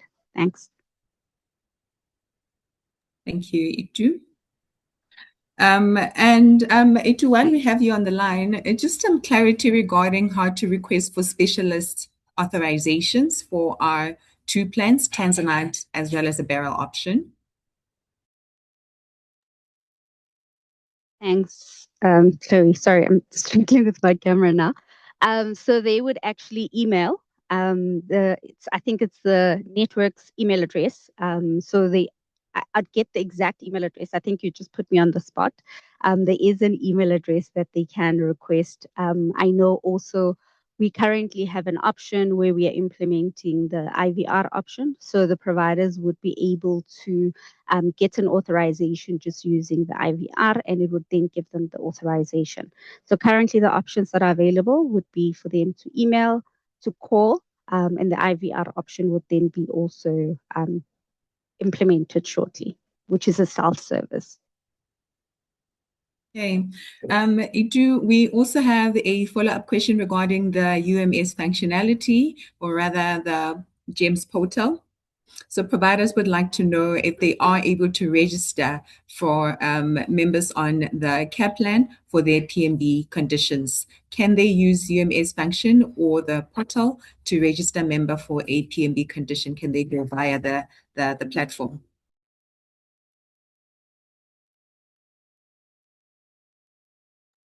Sorry, Chloe.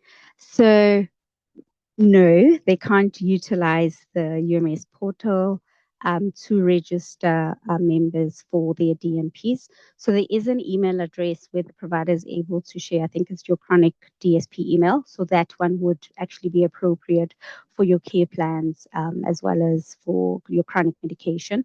So UMS really is for in-hospital care. And it's while you actually need an authorization while patient is in hospital. So anything out of hospital, you would not really utilize UMS except for doctor's rooms procedures, so to say. Thank you. And to our MCO team, a clarifying question relates to emergency services. How are casualty benefits resolved, and how could ER providers request for such services for their members when they show up or turn up at the ER facilities?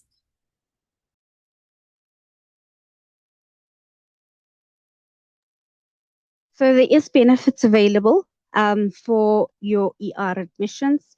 So I think the confusing part is the part that leads to authorization. So for example, if it is an emergency, we will load at pre-authorization. I want to almost say via UMS, we'll load an authorization. We will request clinical information and send it to a medical advisor for review.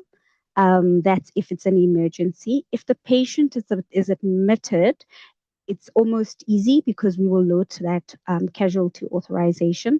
If patient is not admitted, but it is a PMB condition, then it will need to go to our APMB department, so they are actually able to ensure that that is covered, right?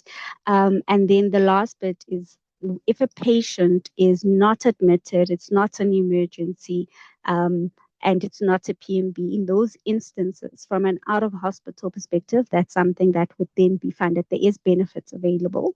It's not necessarily that they need a hospital authorization. It would be funded, but from different benefits within the GEMS ecosystem. Okay, thank you, Itu. And to just clarify that last part, would they need to still get an authorization if the event is out of hospital? So the casualty event is out of hospital. And how are they able to confirm such benefits? Do they still have to call us? It would need to go to client services.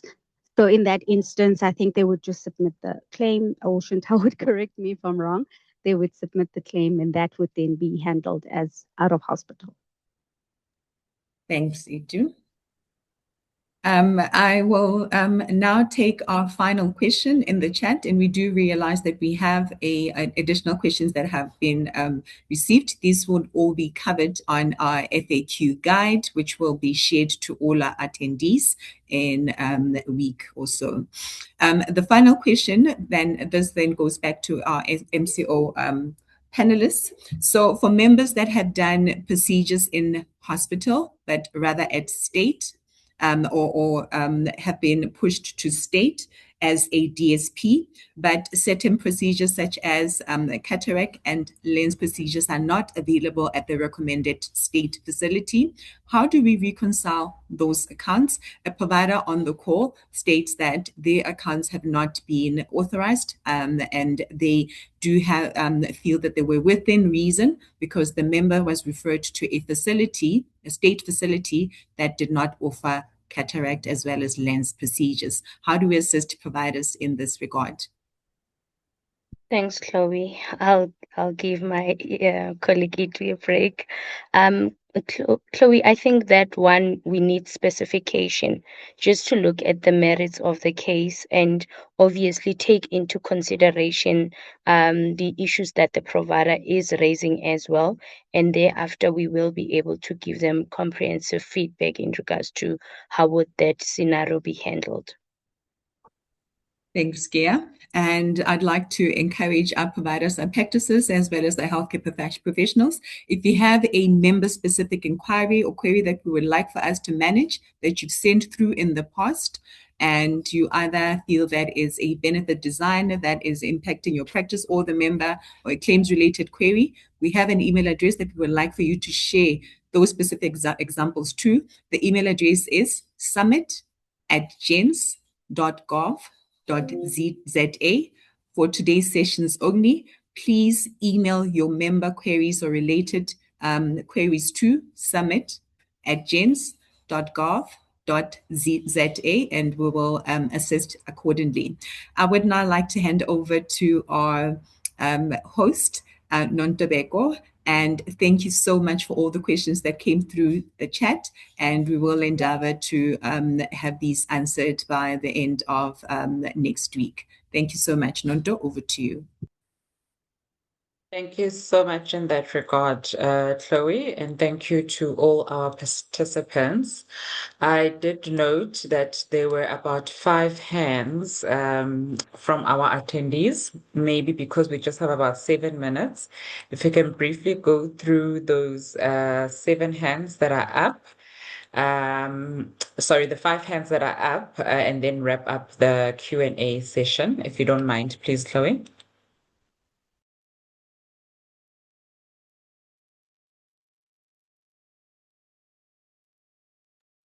Okay, and our first hand is from, I'll take the first hand, if you can just assist me there. Okay, no problem. So we have Sibongile Kumete. If you can assist with unmuting Sibongile Kumete, Jay. And then Sibongile Kumete, you can go ahead with your question, please.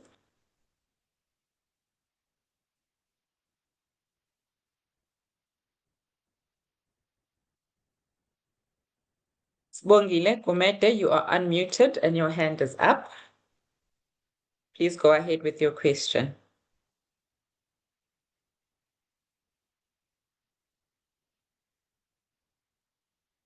Okay, there is nothing coming from Usbongile. Can we move to Lorinda Bota?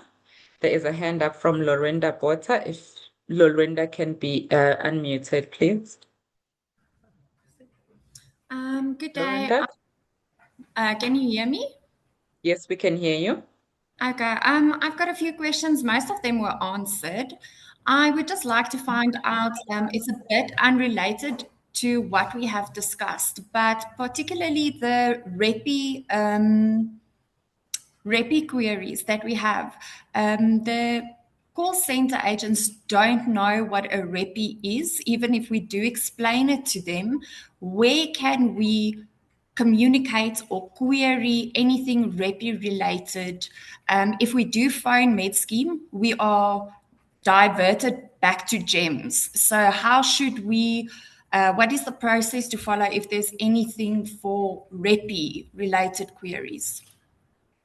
Thank you for that question. There is an email address that is dedicated to REPI. It is repicorrespondence@medscheme.co.za. I'll repeat it. REPI correspondence, one word, @medscheme.co.za.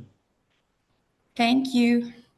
Thank you. And then can we move to Bongiwe Mandlazi? If we can unmute Bongiwe Mandlazi. Bongiwe, you can go ahead. Bongiwe, are you there? Okay, there's nothing coming from Bongiwe. There is a hand from Yasmin Mohanlal. Yasmin Mohanlal. Mohanlal, apologies.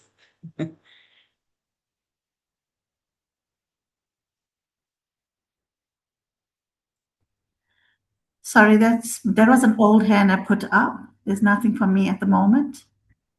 Thank you very much. Nomatamsanga Ntukushe is the next person.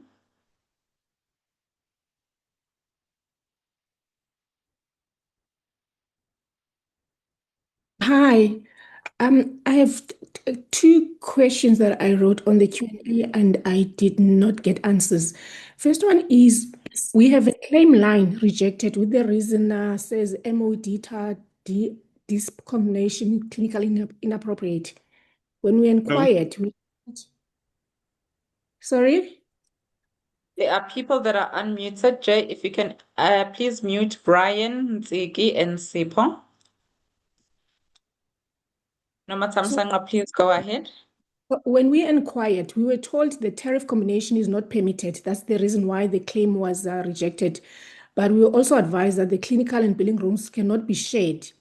When I asked, sorry, if we could have access to the applicable clinical and tariff or billing rules so that I can make sure that we process claims correctly to reduce rejections and for transparency reasons.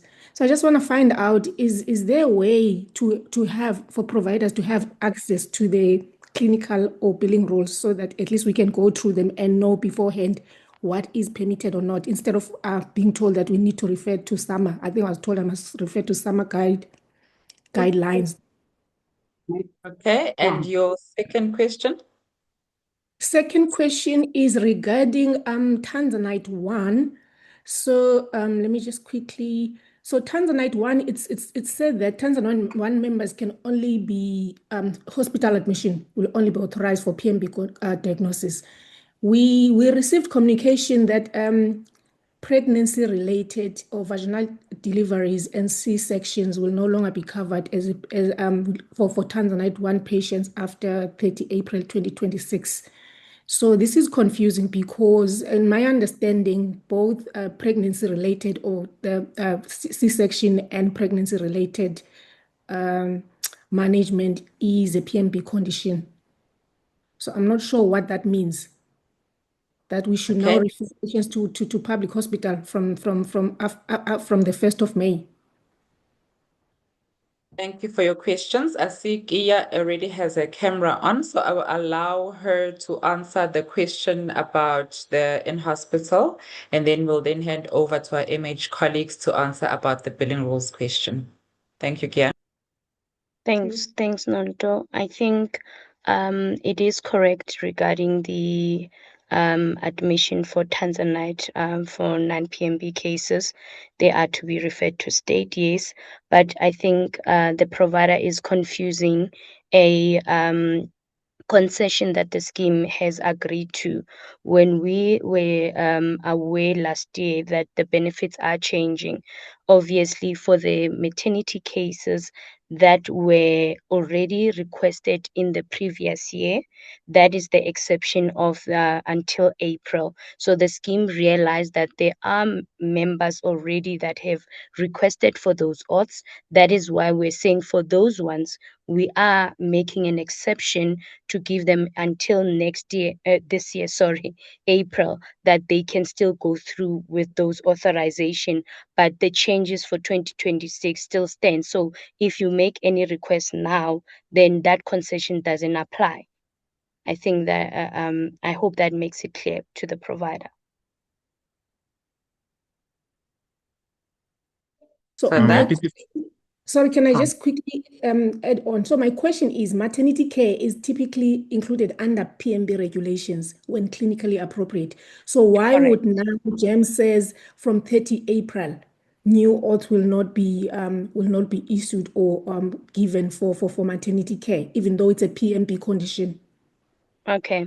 Remember that we are saying Tanzanite 1 for PMB condition, the admissions will be allowed. Obviously, the team would look at the clinical information given, your protocols as well, they are met, and those will continue to be approved. So that is why I'm saying maybe it's a misunderstanding on the communication that we're given, that there are people that had asked for authorization in the previous year, and the scheme agreed to a concession to also allow them. That applies to, your non-PMB condition, not your non-PMB condition, but authorization that were already requested in the previous year.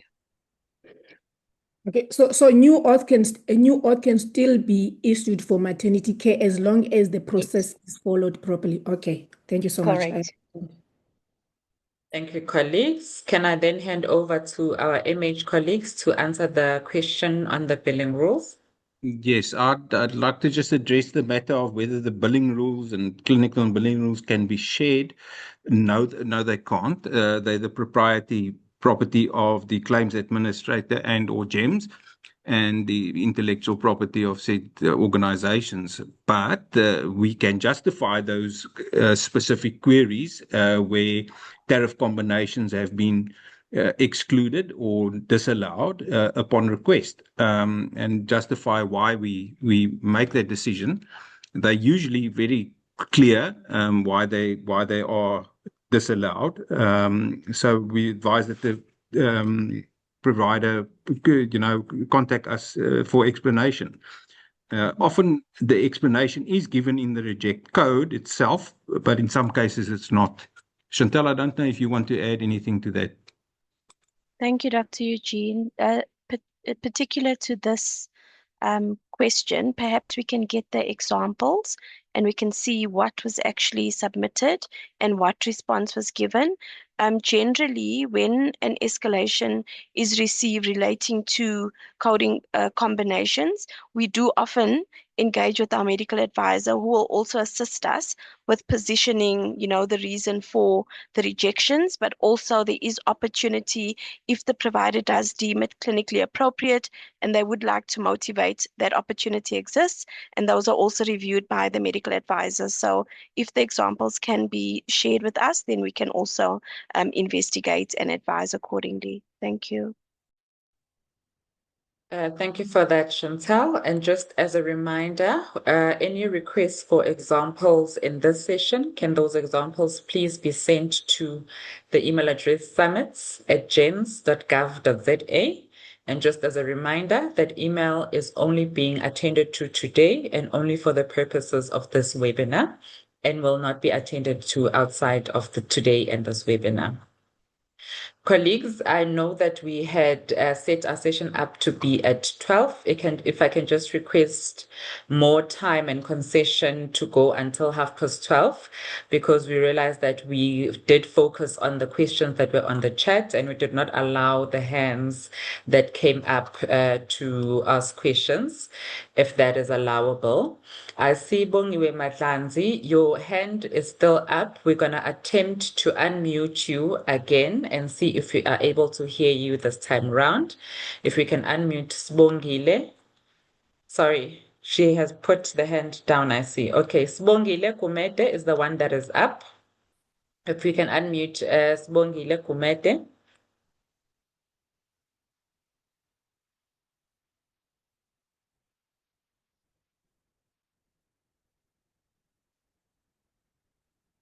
Sbongile Kumete is still muted.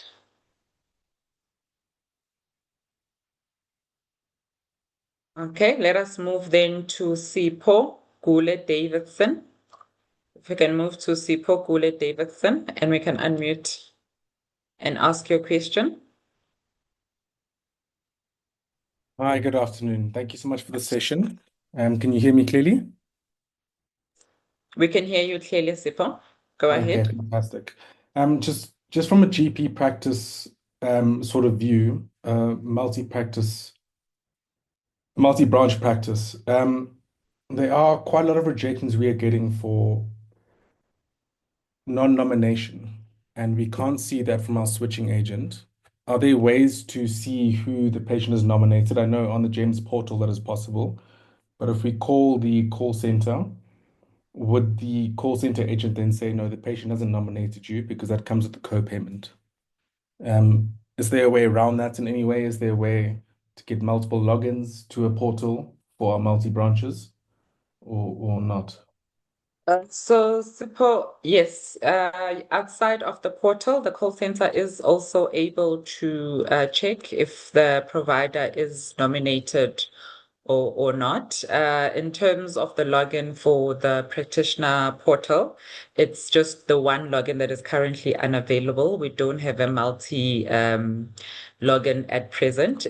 We are working on enhancement. It might be something that comes in at a later stage, but currently it's just that platform that has the one login for the particular practice. So you can check either on our portal, but you can contact the call center as well. That's correct. Can we move then to Khanyisa Ntimane?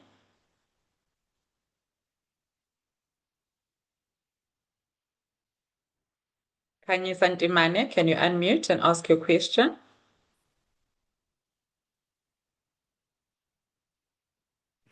Hello, can you hear me? Yes, we can. Please go ahead. I just need more clarity on the hospital issue. Okay? I'll give an example with the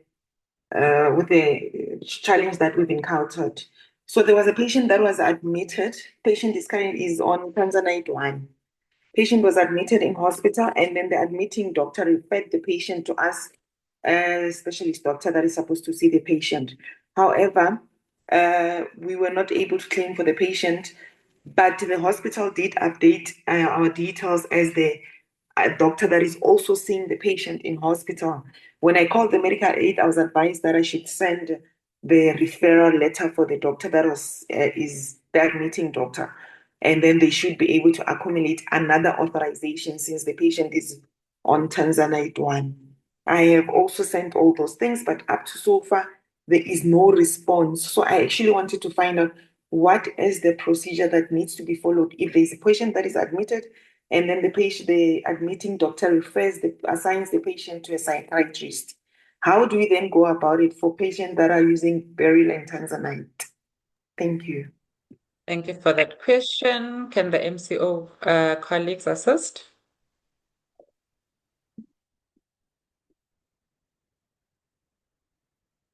Thanks, Nonto. Sorry, I think I may need clarity. Just to make sure I understood the question, we are saying a patient is admitted in hospital and they're being seen by a psychiatrist, and the psychiatrist account is not paying.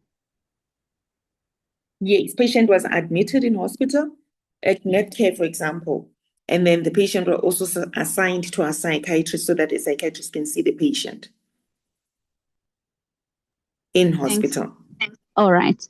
So in those instances, I would actually, I'm hoping one of our administration colleagues would help, because according to our discipline mapping, it should allow for the psychiatrist to see the patient, unless now we are saying let's say patient was admitted for cardiac, ends up seeing a psychiatrist. Obviously, that would be different, but generally it should allow. So I would most likely need examples as to why it's rejected, or otherwise maybe it's related to the billing rules that Dr. Eugene was talking about. Yeah, that doesn't make sense to me. So if the patient was admitted for a mental health condition, then a psychiatrist certainly may participate in the claims process on that auth. However, if the patient, as you quite rightly said, was admitted for another condition, completely unrelated to a mental health condition, typically then a psychiatrist would be excluded by discipline type from participating in that event, unless the auth was updated because a comorbidity of a mental health condition existed.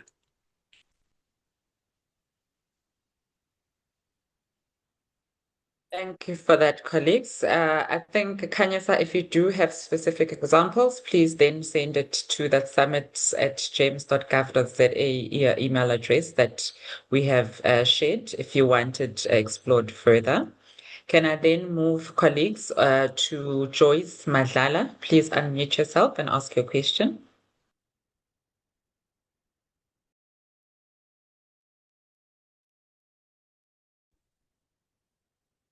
Hello. We can hear you, Joyce. Please go ahead. Oh, okay. My question is on the PMB conditions, right? I do understand that oncology cancer patients do fall under PMB. However, I wanted to find out, is there maybe codes that are oncology related that do not fall under PMB? MCO colleagues. Sure. So I think I want to start off with perhaps the assumption that based on the diagnosis, it is PMB. So it is possible for the patient to be admitted, let's say, for cancer, but the treatment that they're actually having is not considered PMB level of care. So, I'll give an example. So, with oncology, for example, there's those specialized drugs that are generally not covered for, they are not tier 1 drugs. So the treatment that would be covered would be your tier 1 drugs. So your specialized, your really expensive drugs are not considered PMB level of care and therefore would not be funded. So just because the diagnosis or the cancer itself is considered, PMB does not mean the care that they're actually offering is PMB level of care. Okay, thank you so much. One last question. With code 1819 and 1836, that is hernia, and then using mesh, obviously. So we would authorize, the authorization department would authorize both codes, but when it has to do with the scheme to pay, they don't really do. They don't really pay. That you guys authorize for the 2 codes, but then when we bill the 2 codes, only 1 code is paid. Thank you. Thank you. Thanks, Joyce. Thanks, Joyce. Sorry. Nando, do you mind if I Please go take ahead. the first No, portion of Go this? ahead. Yes, please. All right. So at pre-authorization, we actually load the codes, right? But we don't make a funding decision on RPL codes. If you actually look at the auth letter, you would see a funding decision is made against the CPT code or not the RPL. So what that simply means is that the billing rules would be what is applied. at pre-auth, we don't make a funding decision on a particular code. So the RPL codes would not have a funding decision next to it, because we would apply our billing rules. And that's something that Dr. Eugene and Chantal have touched on. So that's what is applied. So pre-auth does not make a decision which code combination would go together. They actually approve the procedure, but not necessarily coding combinations. I'm not sure if I'm making sense. That's perfectly correct. Authorization is not a guarantee of payment. So that's important that our providers understand that.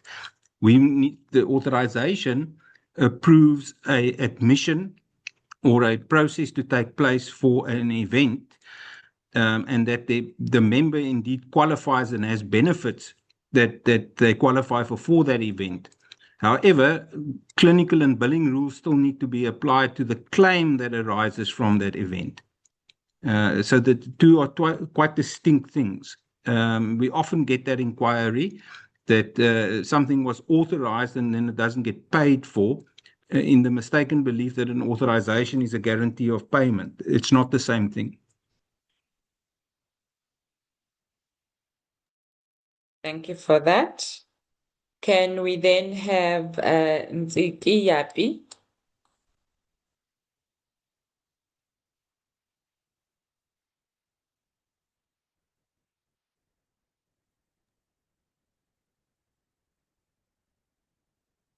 Good afternoon, everyone. Good afternoon. We can hear you. Hi, You can go everyone ahead. hear me? Yes, please Good go afternoon, ahead. everyone. All right, I just have a quick question. I'm sure maybe this question has been covered, but I just need clarity. It's about billing rules.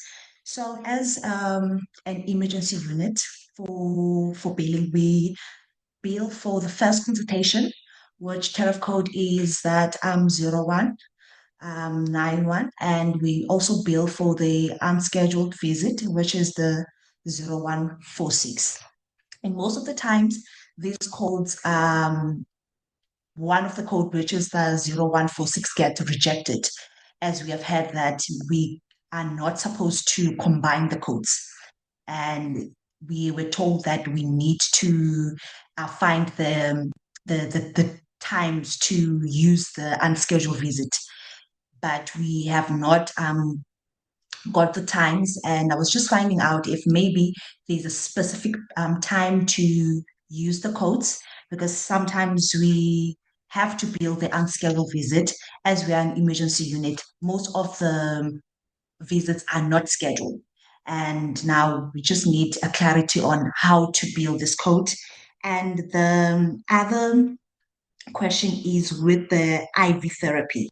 So there are other claims where now the IV therapy is not reimbursed. So I just need to find out when is that? When is the procedure not reimbursed? Is it something on our end that we need to correct, or what?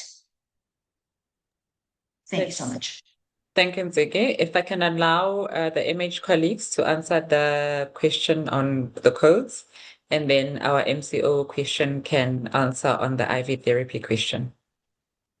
And I'll hand to you. Thanks. I'll start with the first one, and then I'll just need clarity on the second question. So in terms of just to clarify, the concern is around a rejection on the 0146 when it's billed with 0191. Just to get clarity if that is the concern.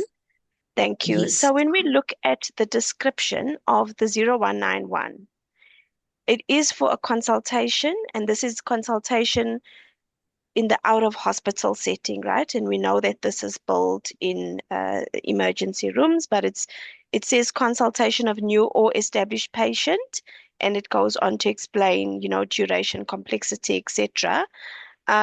When you look at the description of the 0146, it specifically indicates that this is in the in-hospital setting. So it says, I just want to get there, for an emergency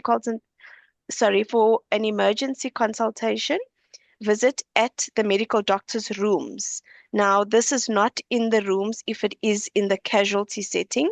There is more appropriate tariff codes that would apply if it is in the emergency rooms, and those tariff codes are listed in the tariff guide that is available on the GEMS website. So we're happy to have the discussion and to refer you to the set of codes within the tariff guide that would be more appropriate to bill in the ER or casualty setting.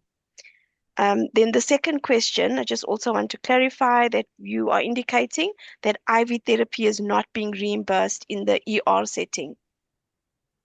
Yes, in some claims, not in all the claims, but there are some claims where now it's not reimbursed.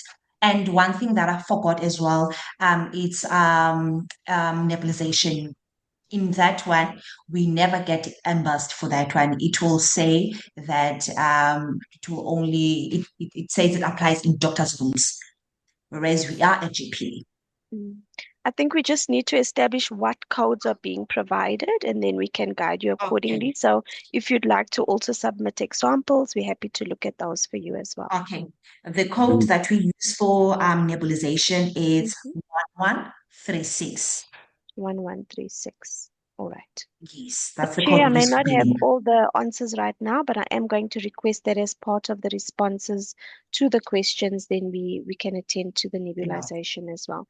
Because for this particular code, it does also say nebulization in rooms, and we need to also check if there's a more appropriate one that should be billed instead.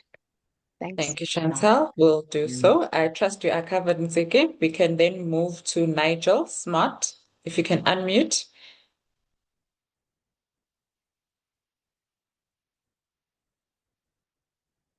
Nigel Smart.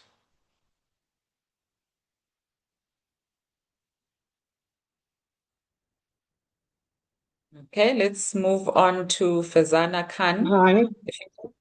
Hi, Fazana. Hi. Can you guys hear me? We can. Please ask your question. Okay, so I have a question regarding the allied part of this webinar. So I did see somebody also asked a question regarding the allied authorization request, and it was just a neutral answer saying we must use either inquiries or the hospital auths, which I totally understand. But whenever we do request authorizations via inquiries, we wait for longer than 4 weeks. And then even if we found to escalate it, we wait even longer. Is there not maybe another way we can do this? I've tried UMS. UMS is also not very helpful with newer authorizations that we would like to as we do it. MCO colleagues, would you like to respond?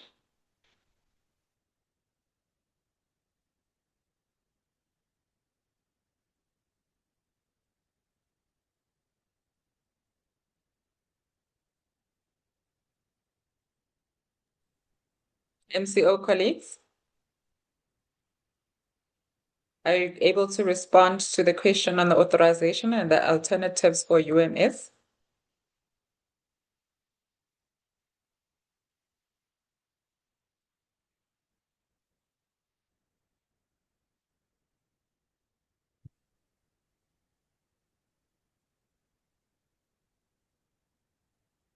Hi, Nonto.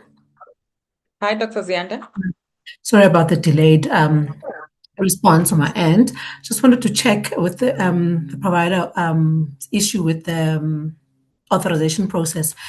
Sort of clarified. So the request was submitted via UMS or was submitted via email?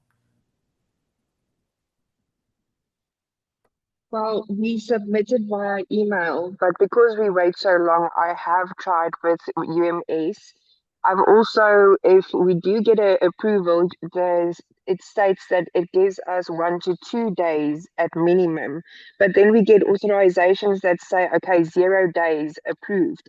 Then I go to UMS to update it with my LOM or just like to get them more days. So it's the letter of motivation to get more days. I still don't get any more days, and I do not understand how 0 days can get approved when I've requested for, let's say, 5 days. Okay, so let's start with the first issue there. So when you've submitted a claim by email and you're not getting the responses, I have shared the escalation matrix that you must do. Don't just use just the telephony. You can use the escalation because there's different paths or levels to that escalation so that you can then get a response quickly. Then with regards to the length of stay or the extension of the length of stay, that is dependent on the clinical motivation that is provided. So as a general process, what happens is with each request, as long as we have the correct clinical information and we have the referral letter, a minimum number of days will be granted or authorized for each provider. For example, it could be 1 day or 2 days. And then if the provider needs subsequent visits, then they will have to submit that length of stay.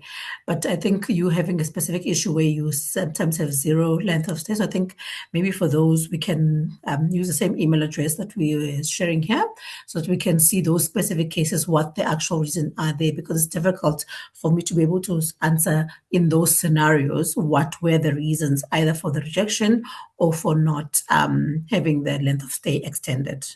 Thank you.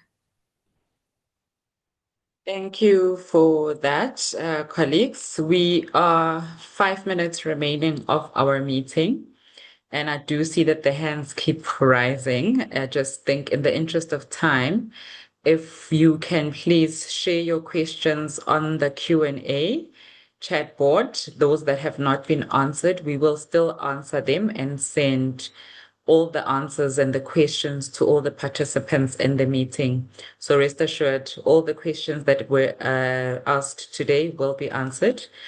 I will therefore like to then hand over to Ramohelo again to close us off in this session. And thank you everyone for your attendance and your participation today. Over to you, Ramohelo. Thank you, Chair, and thanks, colleagues. I must say, firstly, well done to everyone for really making time to meet with us. This was a first for all of us, and you could hear from the discussions and the issues that we really need to talk. We really need to sit on the table and resolve these matters.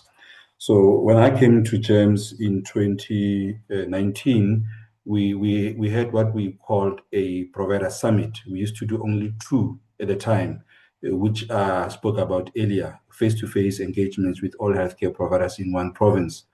And those engagements at the beginning were very robust, similar to some of the discussions today, with critical issues, burning issues. And with time, we noted that as we have listened and have also made certain changes in some of our processes, the provider frustrations also decreased. And I must say that with the discussions today, it calls for us to have more frequent engagements, and I'm going to submit to all of you who are in the meeting today that maybe we need to do another one. I know I've not yet spoken to my colleagues, my team, that we may need to look into having another session in Q2, where in Q1, maybe we may need to have another one again so that we decrease on some of the challenges that you are experiencing. So I think from my end and my colleagues, we will be guided by your response. So we will really appreciate that coming from yourselves so that we work together. And that also helps us to track on the progress on some of the things that we discussed today. There needs to be a way of tracking whether are things improving or are they staying the same. So that frequent engagement will rather help all of us in that regard. And we wanted to have, I think we had about 980 individuals that had RSVP'd for the session. And unfortunately, due to a limitation on our Zoom license, I think only about 500 could be admitted. So we were not aware from our end, but it's something that we are currently looking into to correct for the next session. So we will have a much bigger audience. That's one. The second option is either to split into provinces. So that is also going to have more of our time on our end if we are going to split it up. But I think for the sake of everyone benefiting, maybe we can consider having a similar event today where all practice managers are in the same room. And colleagues must also remember, we don't have a database of practice managers. It's something that we were looking into in the past, but due to Papaya, we may not necessarily go that route, but we'll go through the doctor's rooms and then you will attend. Unless if you say, you know what, we will support having a database which is only going to be used for these engagements and any other communications that we want to send to our practice managers. So that is something that we will also take from you. The other thing that I want to mention in terms of this frequency, we are also guided by the critical and burning issues. As you have heard today, we try to structure our agenda based on what we think is a problem and also what is upcoming that is also very critical. So the issues around Tanzanite 1, we have prepared a frequently asked question document for Q1, which we will share with all the participants in this meeting. And it's going to be an evolving document. For Q2, we will update it again with what we are picking up from various platforms, either the call centers or through the emails and escalations that we are getting. So it's also going to be that helpful tool to assist with sharing information to everyone. And also one important thing, as we have heard today, the changes on Tanzanite 1 have created an unexpected influx in our call centers. And what we are saying is there are also online platforms. The UMS is available for in-hospital related requests. If you are not yet registered for UMS as a practice, please follow the presentation that was displayed earlier. I think we will share that presentation with everyone in the meeting because there's a lot of information there that can assist in terms of the escalations. And then there was a question around the GEMS portal and MedScheme. So those two are not the same. UMS is for MedScheme, and then the GEMS practitioner app or portal is a scheme product that seeks to speak to the provider directly. So one of the things that we are looking at now is to integrate UMS into the GEMS app portal. So once you have entered the GEMS app portal, you can then have that choice of going directly to the UMS through that, but you will still require the UMS registration. But it's one of those things that we are currently looking at. Another thing I want to mention is that we have PLOs as GEMS in 6 provinces currently. We just completed the recruitment for the other remaining 3 provinces.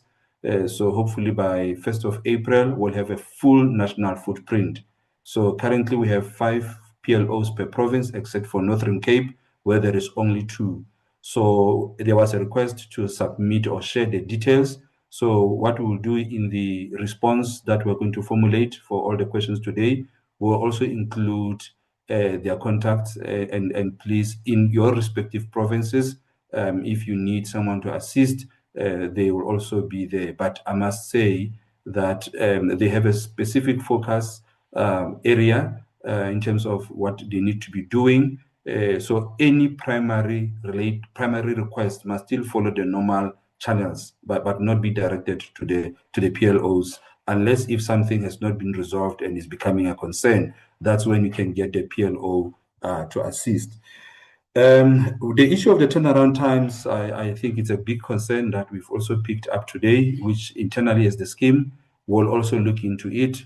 I mean, it shouldn't be that things take more than the stipulated timelines that we have promised ourselves and our providers that we will deliver on. So we are going to look into that.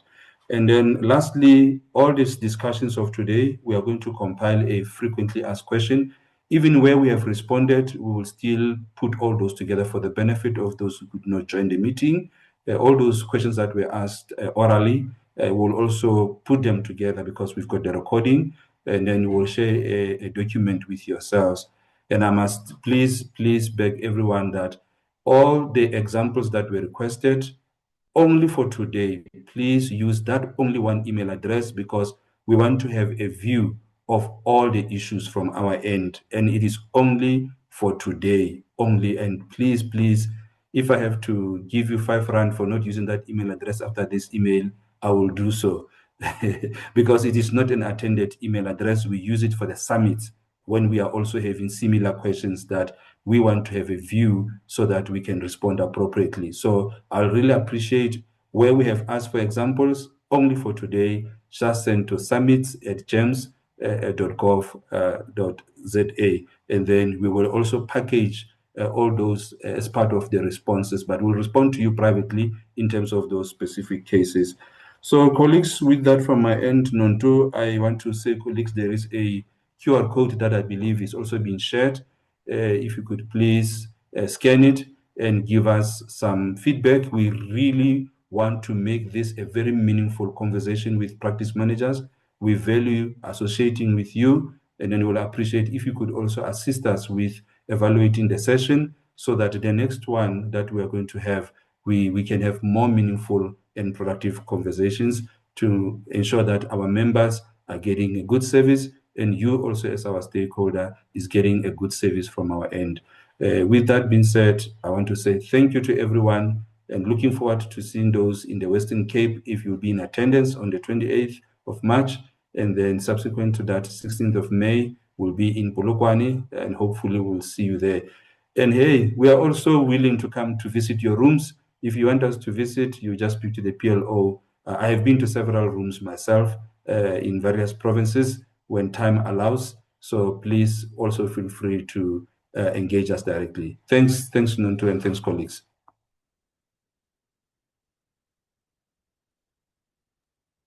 Thank you very much for that, Billy. Colleagues, our session has now come to an end. Please feel free to exit. Thank you very much.